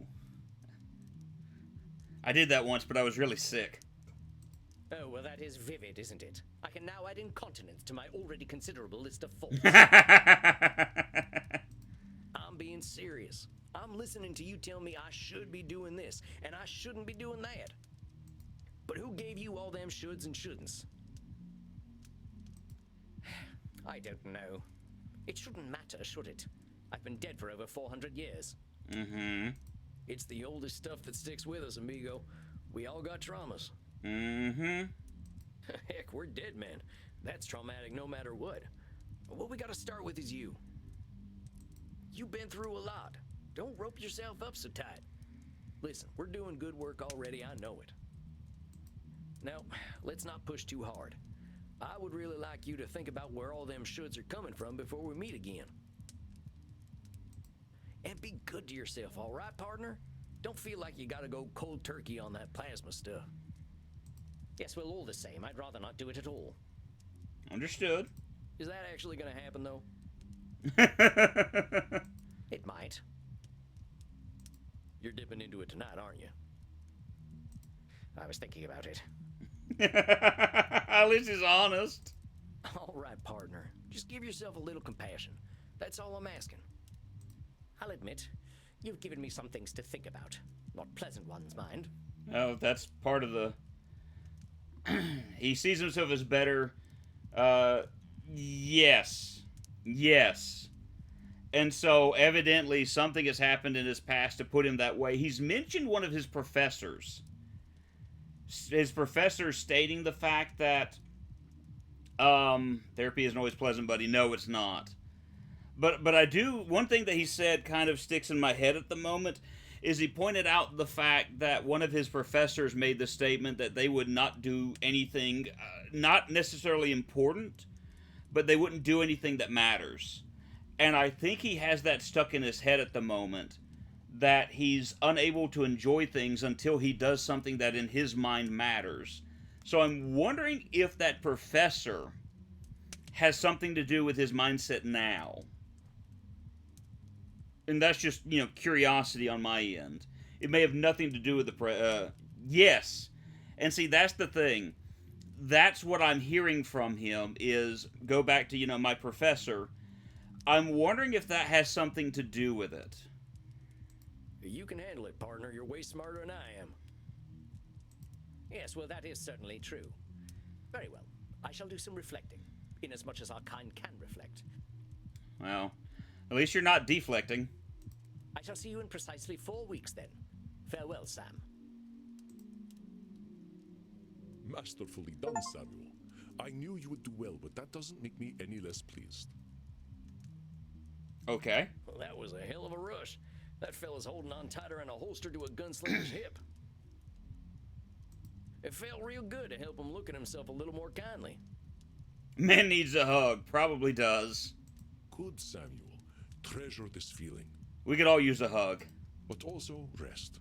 Go downstairs, get something to drink, relax in your coffin. Next week you shall see a new client. I think they will be an interesting challenge for you. I bid you good evening, Samuel. Rest in peace. And there we go again. You too, Andy. Well, I guess it's time I got me some grub.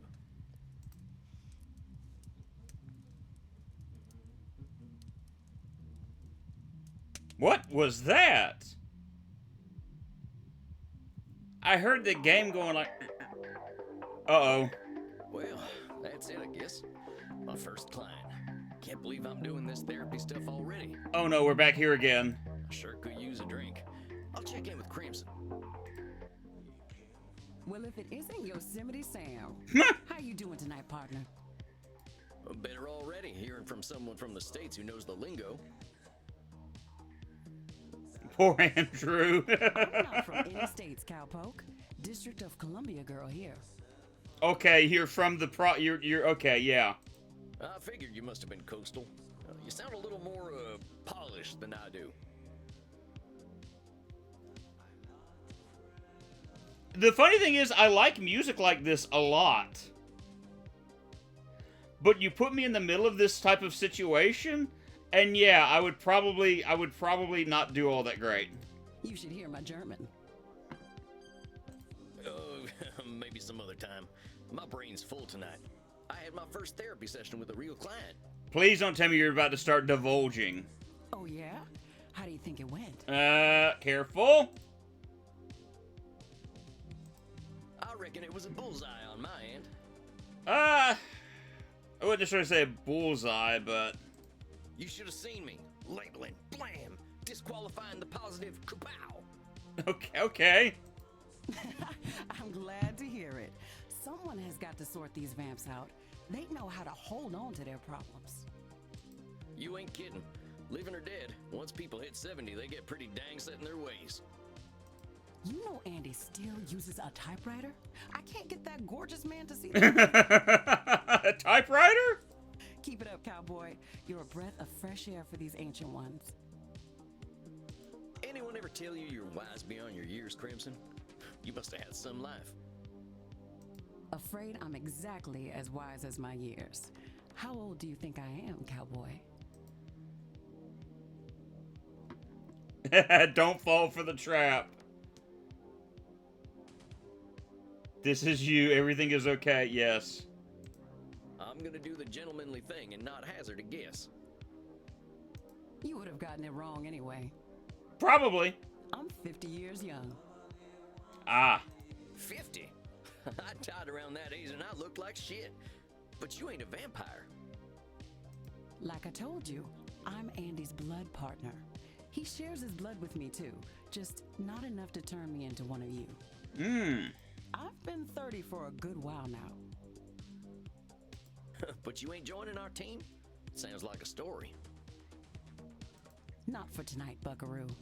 I bet you're thirsty after a big night. Great, we're gonna see Reinhardt and the other girl. Andy told me to give this to you. Oh yeah? What is it? We had a group of Americans come in last week who donated their blood. Oh. Andy can't stand the stuff. He says the blood glucose levels are too high, but he thought we'd appreciate it. Our blood's too sweet. Oh, it ain't so bad. I gotta ask though, what does Andy's blood taste like? To me, it tastes like life itself, cowboy.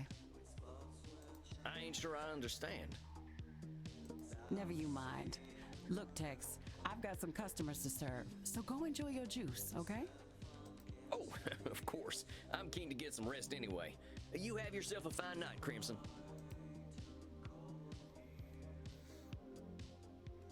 Let's see. I've been streaming for 2 hours. And there's some errands to run today.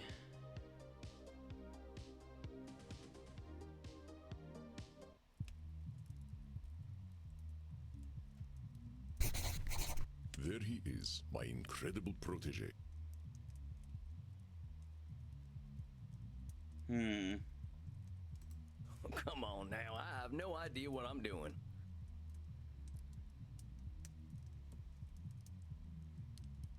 Evidence stands against that reasoning, my friend. Do we need to talk about disqualifying the positive again?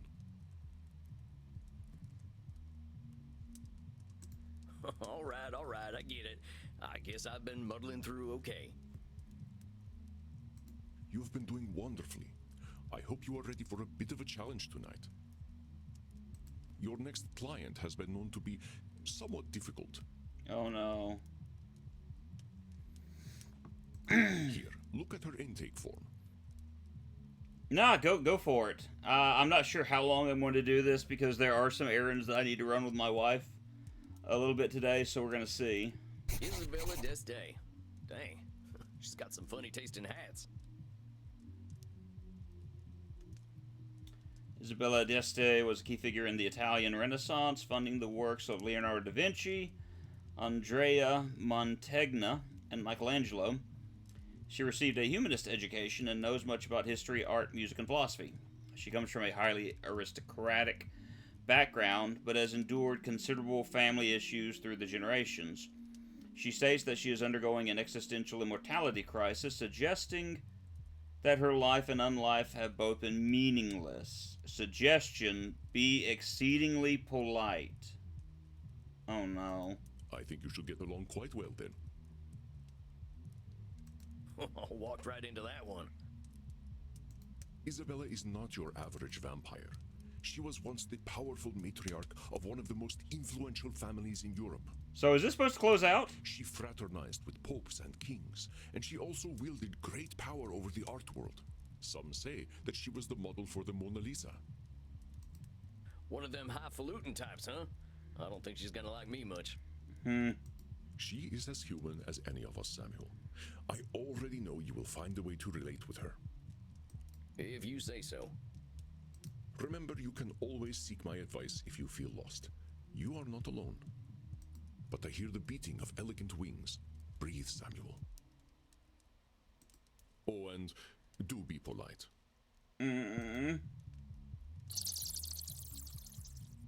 Goodness. So you are the new therapist Andromachos told me of. I was not expecting someone so rugged. Andromachos. Andromachos. Sam Walls at your service, ma'am. You are a therapist. Well, that's what I'm here for, ma'am. Enough with this, ma'am. I am not running a whorehouse. You may call me Senora.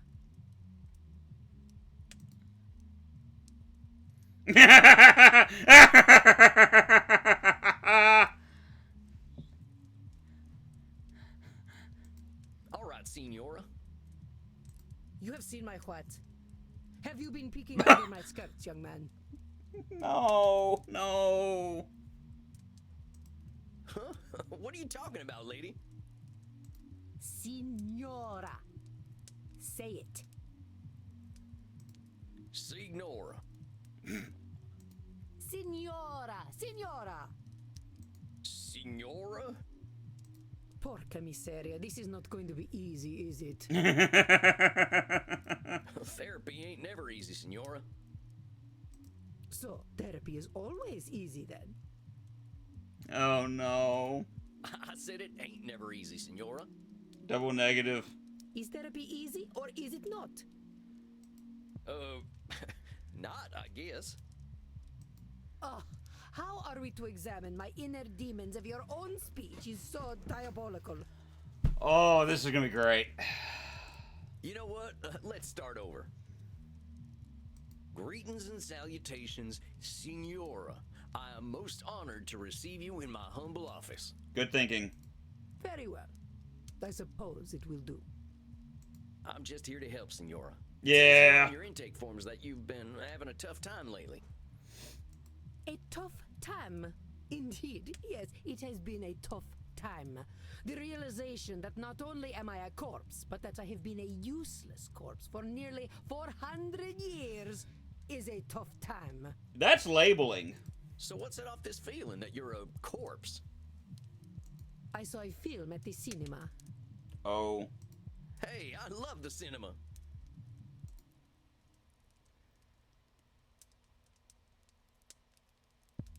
I have no clue what to try to bond with her on.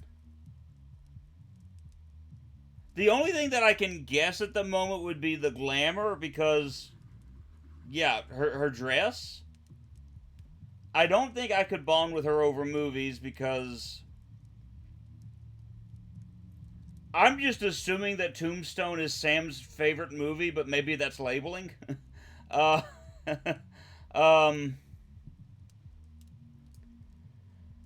with her over actors, I can't get enough Hollywood. All that glitz and glamour.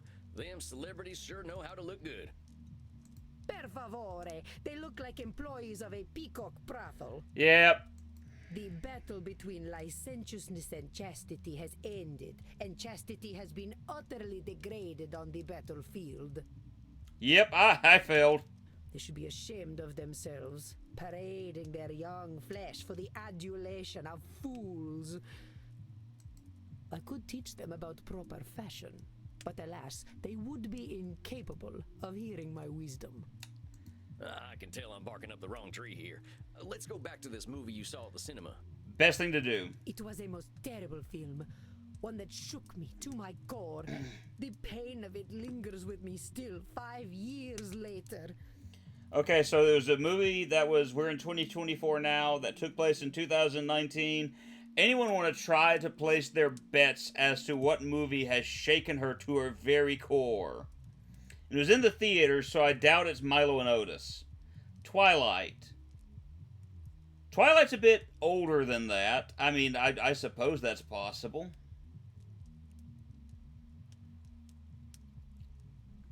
Well, movies can be pretty powerful. Heck, I remember seeing one of the first films. There was a train coming right for the audience. We thought we were dead for sure. Oh no. This film was not powerful, it was meaningless. It said nothing, did nothing, less than nothing, as loudly and garishly as possible. It was a Marvel movie. And the audience, fools that they were, cheered, applauded this desecration of the mind. It was the Avengers movie. I hate this film with all my being, for it has done the cruelest thing. It has revealed the dark truth. This life that I cling to has no purpose. Dang, what the heck was this movie? Space Wars. Rise of the Spacewalker. Okay, alright, that's fair. It's a fake movie, okay. I'm a little disappointed by that, but fair. Wait a minute. Space Wars, the big science fiction franchise? Get out, yeah. Yes, I believe it is important to understand modern media diets. But that's the movie that gave you your personal crisis? I love this. He's like, what? Mind your tone. Do not think me a fool. I know it was not high art. Yeah, Rise of the Skywalker. That's exactly the movie. Let's be honest, a lot of people walked out of the theater feeling dead after seeing that. But the money it made, it would make even the Pope blush. He wasn't a Pope. This stinking trash. This is what the people want. Well, yeah. You see, I understand now. My attempts to infuse art with meaning were pointless. All that I am, all that I ever was, is dead.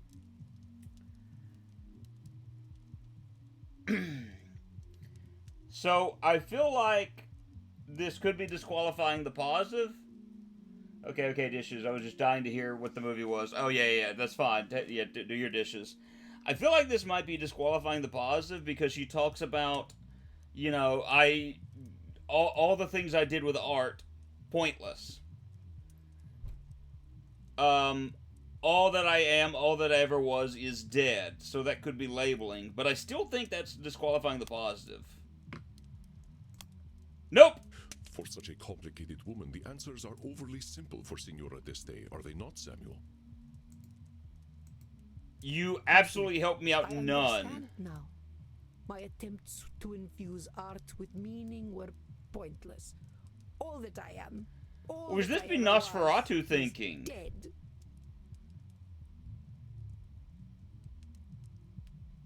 Or the control fallacy.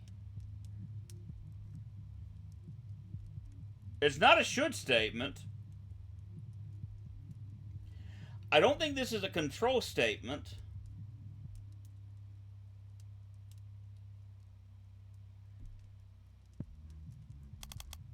It's either labeling or Nosferatu thinking. Labeling? Nope.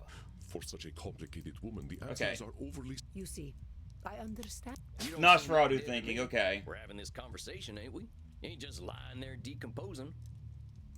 It is no different. I might as well be rotting in the ground. I think you might get pretty bored. Huh. Are you getting smart with me, boy? Maybe. Look, I'm just talking facts. If you're saying all you are is dead, I think you might be doing some Nosferatu thinking. It ain't black and white. You're here. I mean, that is fair. She's here. But let's go back to what you were saying. Once, I elevated art, and all the world benefited. Why have I lost my power to elevate art now?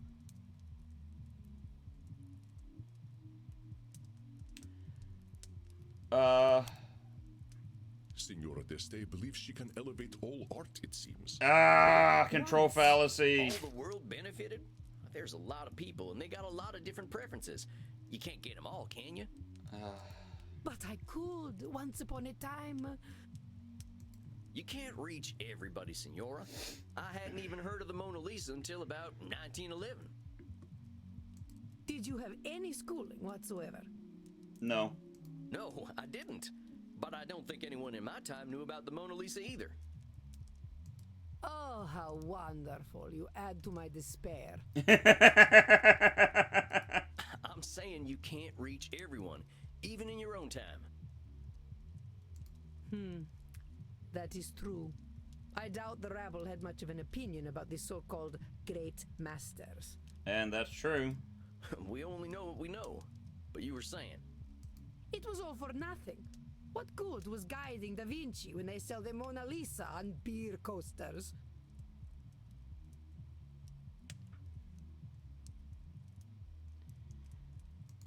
Come on now. Just because the Mona Lisa's been on a coaster doesn't mean that's all it's ever been for. That one was easy. I think you might be downplaying just what an impact you've had on the world. The world needs no help from me to reduce my life's effort to cheap commodities. So just because something gets printed on a t-shirt, that cancels out everything that's good about it? Yes, that is exactly what it does. And I thought I was good at disqualifying the positive. It should not be so. Art should have meaning, purpose. Beauty should expose truth. We're getting into should statements because there's an obvious should there. You're saying art should have meaning and purpose. But does all art need those things? What is the purpose of creation otherwise? How about if I just like doodling? Ain't that a good enough reason to draw? It is a pointless reason. Okay. Or maybe I want to do something pointless. All I'm saying is that I don't have the same shoulds you do. There you go. Perhaps you should. I love this woman. But I don't. I'm gonna do what I'm gonna do. Which is speak like a peasant. Yes. Heck, that's what I am, Senora. Ain't nothing gonna change that reality. Let's get back to what you were saying. But it seems I am just a dead woman. A walking corpse who is not worth listening to. I should walk into the sun. That's labeling. Now why have you gotta go and call yourself names? They are not names, they are my reality. I am a dead woman, and I am a corpse, am I not? Well. Is that all you are? This is how I am defined by the world. The world doesn't define you, though. There are two types of people that you are. One, what the world thinks you are, and two, who you really are. And you don't have to act like the first to prove them right. Seems to me you're the one using them names. Hell, I think I'd be a little afraid of calling you a corpse. As you should be. Allow me to continue. You know, you make me sound rather mad. like an old woman railing at the world, screaming into the void, all to no purpose. I mean, well, Look, Senora, all I'm trying to do is show you where you're a little rigid in your thinking is all. You're expecting a lot from the world and a lot from yourself. It ain't no surprise that you're gonna be disappointed over and over again. I suppose that is some insight. Indeed, I have been in a state of disappointment from the moment I was 16. But what happened when you were 16? I was disappointed. I got married.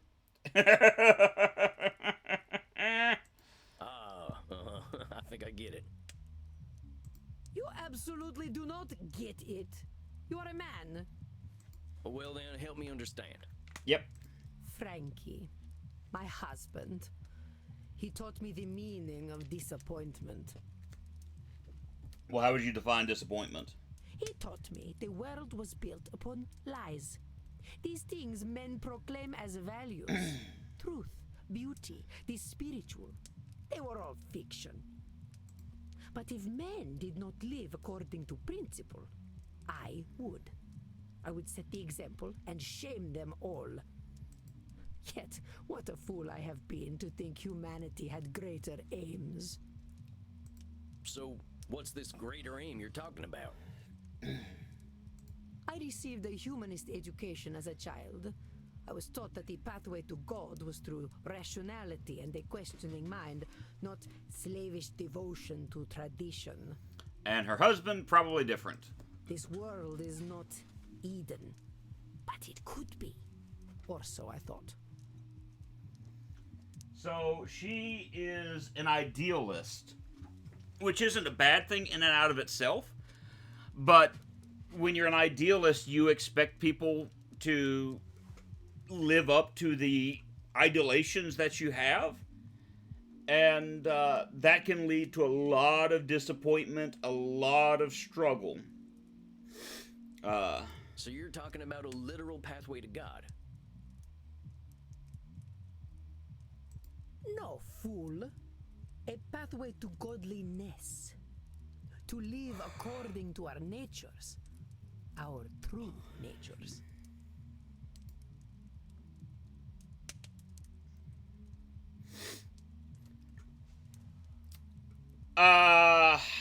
No matter what I pick, she's going to get me. But really and truly, I think I want to go with the funny one right now. So it's like, you mean being Italian? You mean being vampires? You mean being nudists? So we're gonna go with the one that I hope will make things funny. You mean being nudists? An utterly disgusting and prurient notion. Genitalia should be covered at all times. Yeah, put your pants back on. Ooh boy, you sound like a politician from my home state. Ashcroft's energy suggested some tasteful nudity. I got an achievement for that. Then your politicians are very wise. I ain't so sure about that. They are at least sensible enough to know the purpose of the penis is procreation, not exhibition. Such a thing is not in God's image. Well, talk to me about this pathway to God. How do you reckon we find this path? I reckon nothing. I've always known that we can find our way back to God by fulfilling our human potential to be the greatest souls possible. I have always known it is Nosferatu thinking. So what happens if we don't become the greatest souls possible? Then godliness is denied to us, as it should be. Okay. So either we ascend or we're nothing, huh? I am glad to hear you are not as foolish as you look. Oh, thank you. Well, let's be honest, senor. Plain folks like me ain't got aspirations of being as good as Jesus Christ. Ain't he supposed to be a forgiving sort anyway? Let's just get back to what you were saying. I have always known we must master ourselves and our baser instincts. Virtue must triumph over vice. Again, that's Nosferatu thinking because of the always. Oh! You know there have been many entities over time that have tried to control humanity. Ah! They have all failed, and the Signora will Control be remembered. fallacy. Again, I should have always known we read. master ourselves and our Master baser ourselves, instincts. baser instinct, control Been around fallacy. a while, Senora. In all that time, when have we mastered ourselves and our baser instincts? Not a single day. Men especially have no bottom to their depravity. Why is it us? All right, fair enough. So us fellas have disappointed you every day for a few hundred years, right? Ain't that proof that nothing you do is gonna change that?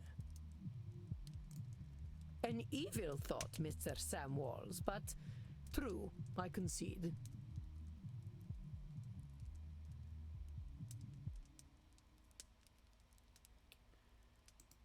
We're in agreement then. It's a little bit of a control fallacy. Do you think that's gonna change because of you? Well, let's keep going.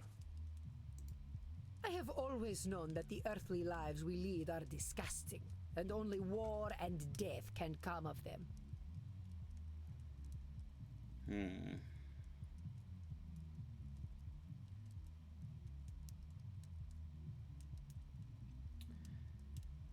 I have to think about this one just for a moment. I have always known, because I kind of wanted to go back to Nosferatu thinking, because she keeps saying always, always, always. It's black and white.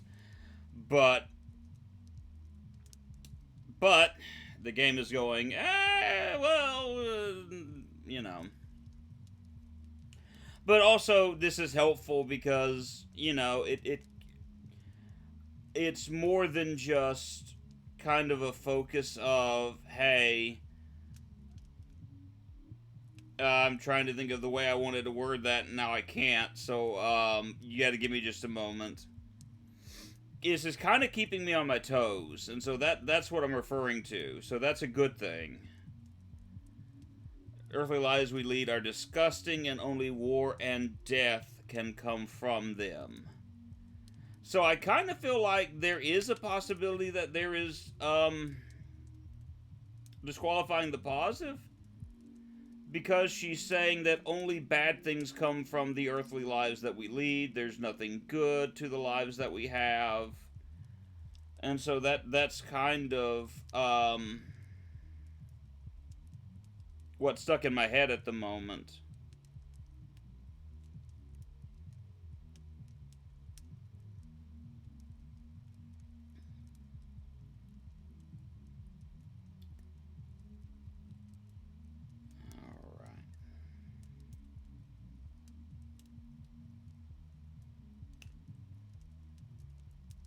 So I'm just taking a moment to think about it. Nope. The world is very dark to our dear Signora, is it not, Samuel? I did not know my own life was so devoid of meaning. Good grief. Nosferatu thinking. Okay. Just a second, cowpoke. You really think all we can do is sow death and destruction? Because I was going, well, they wouldn't do Nosferatu thinking like that again. But of course they did. Not poke cows. Do I look like a farmer? Come on, Senora. You've been alive to see what? 15, 20 billion people live and die? You really saying death and destruction is all each and every one of them ever amounted to? Well, perhaps not individually, but as an immortal, I look at the greater arc of history. Well, most of us ain't looking to contribute to the greater arc of history, but that don't mean life's pointless. That's some Nosferatu thinking, I'll tell you what. But let's continue. I tell you what. I love this. I have always known the people have become fat and lazy, and living within the Garden of Eden is impossible in such a state.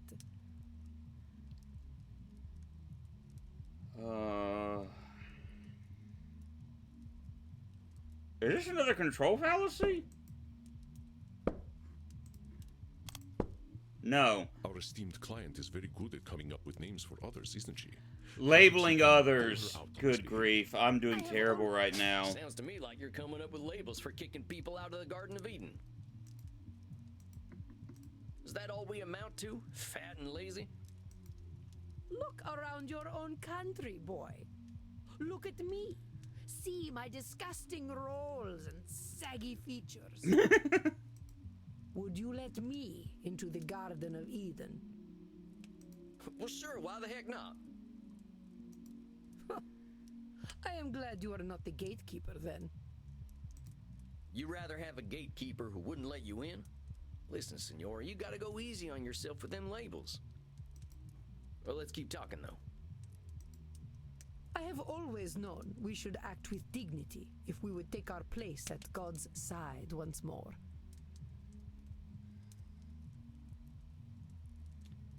Is this a control fallacy?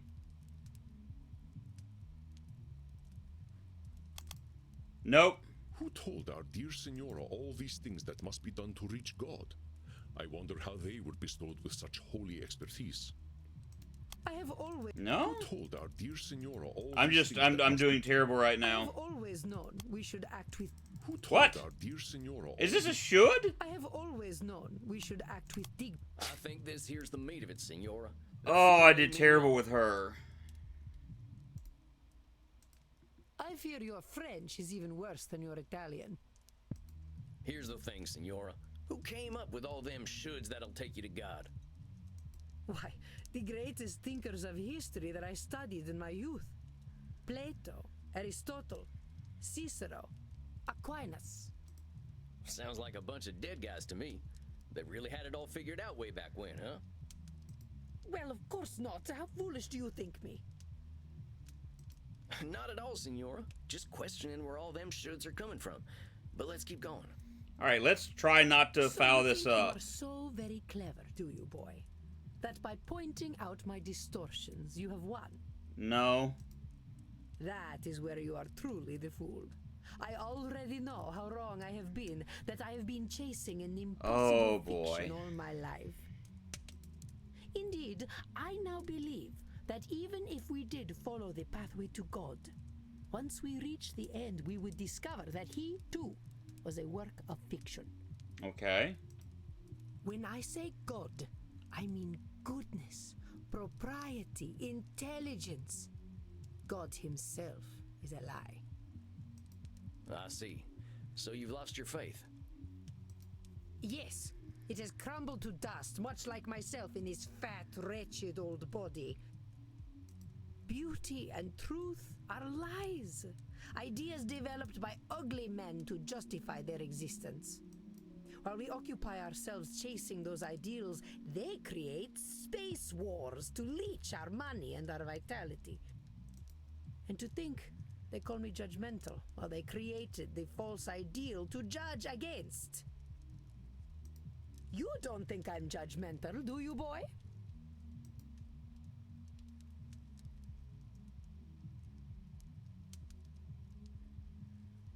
I'm just gonna be blunt. I wouldn't put it that way exactly. Okay. Besides, I ain't gonna call you names.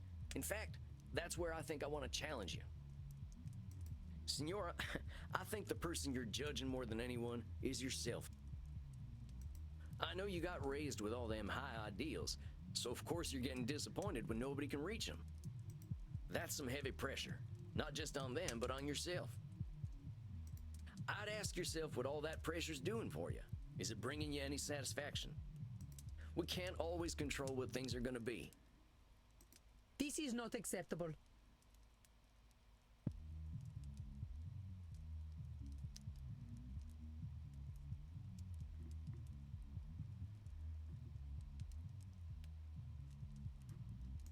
Hold on, I know this one. What the heck she mean it's unacceptable to not be in control all the time? Let's say it Oh. again, Senora. I got some bad news for you, Senora. None of us really has the power to change the world on our own. Not even a clever lady like yourself. I've got to pay attention to everything. I'm not doing a good job of paying attention to this at the moment. I just keep fouling it up with her. I suggest we start working on ways of helping you find a way to accept the world for what it is. But the world is base and unworthy. Remember that term I told you about? Nosferatu thinking? You're gonna strip all the color out of the world if you keep doing that. The world's a lot more than just base and unworthy. Nosferatu thinking. I am not used to having my own thoughts thrown back at me. Get used to it. Well, that's why you're here, ain't it? I ain't gonna help you change the world, Senora. All I can do is help you find some other perspectives. I suppose there is a certain simpleton's wisdom in the way you speak.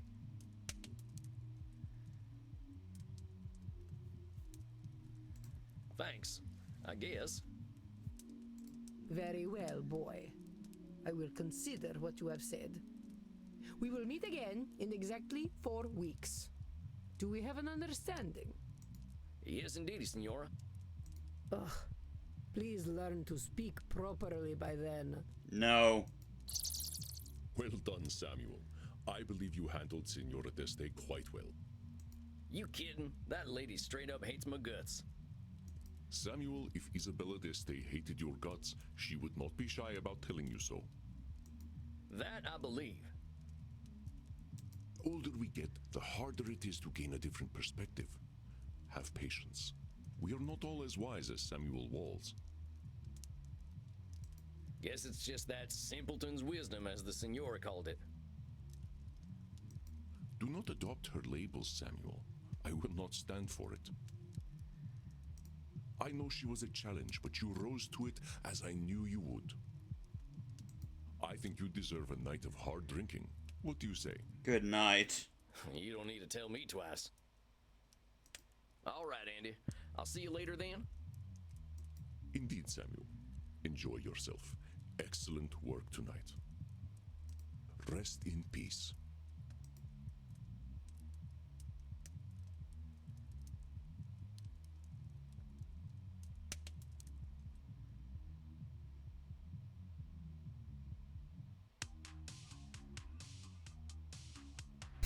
Dang, I think that's enough abuse for one night. I could use a drink and a quiet night. Ah, I need to go back and look at these.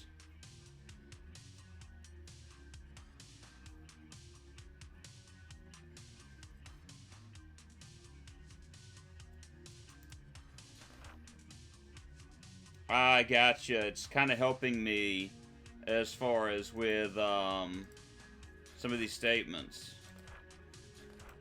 and recognizing that. Hey, cowboy. Why the long face?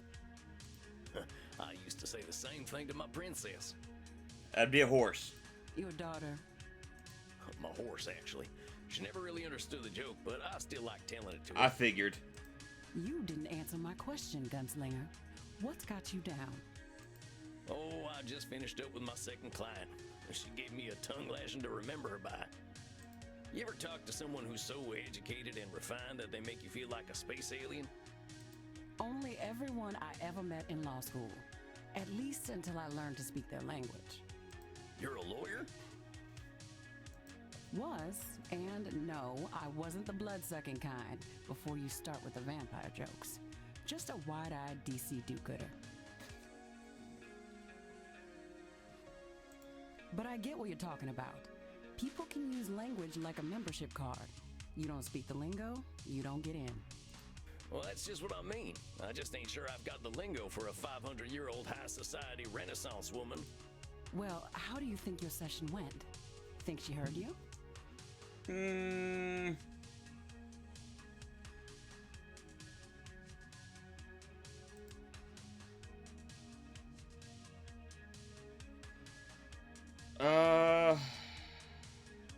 Maybe. Well, she did say that I'd given her some stuff to think about. And to tell the truth, she seemed kind of embarrassed about that.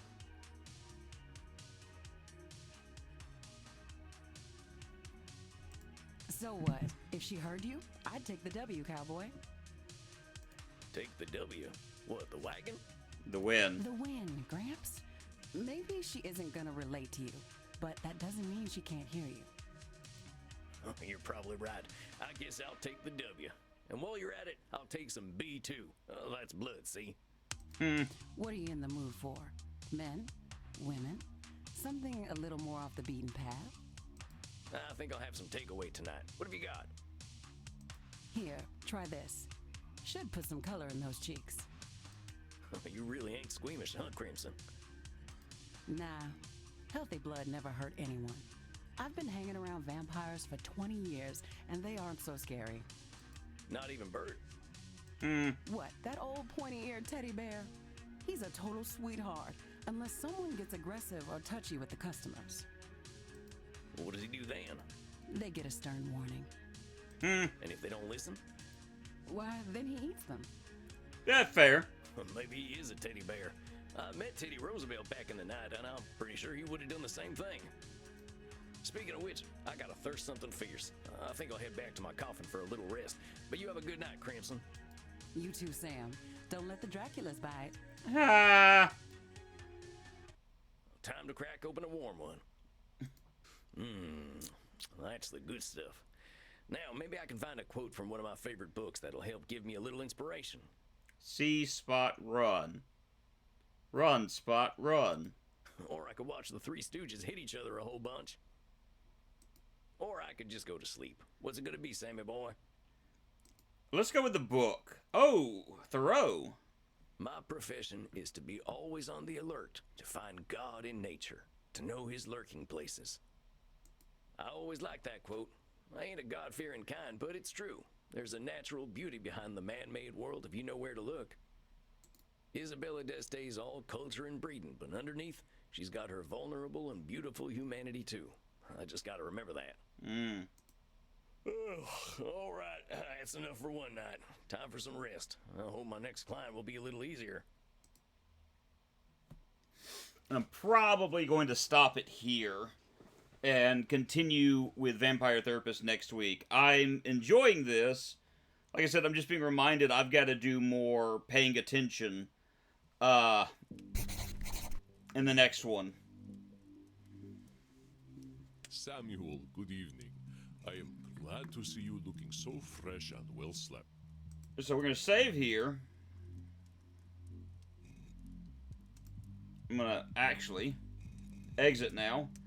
And I'm going to call this a stream.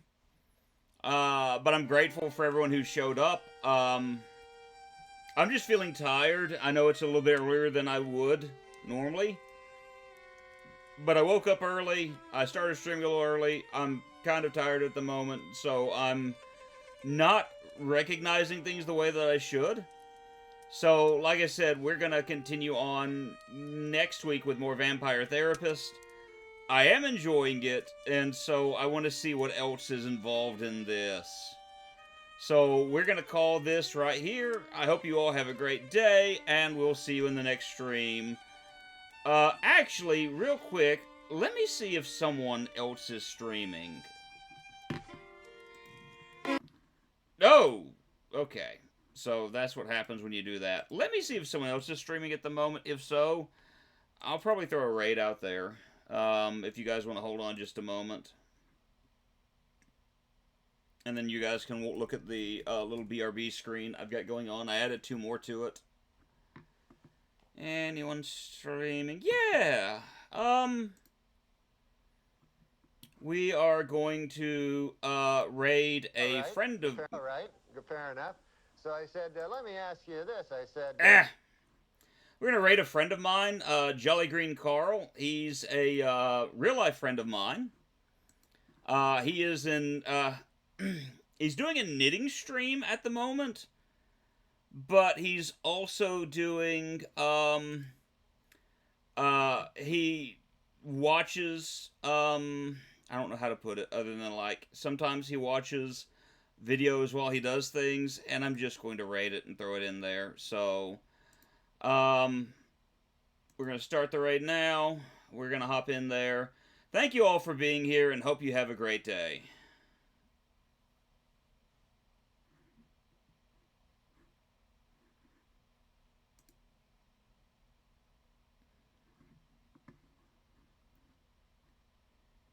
£175. Tank was $350, and How's Bear your was morning $3 and a going, quarter. These are Flashy? big drinking buddies of mine, right? We drove down with $400 cash between the 4 of us for 10 days. That was all the OSAP money we had left. Right?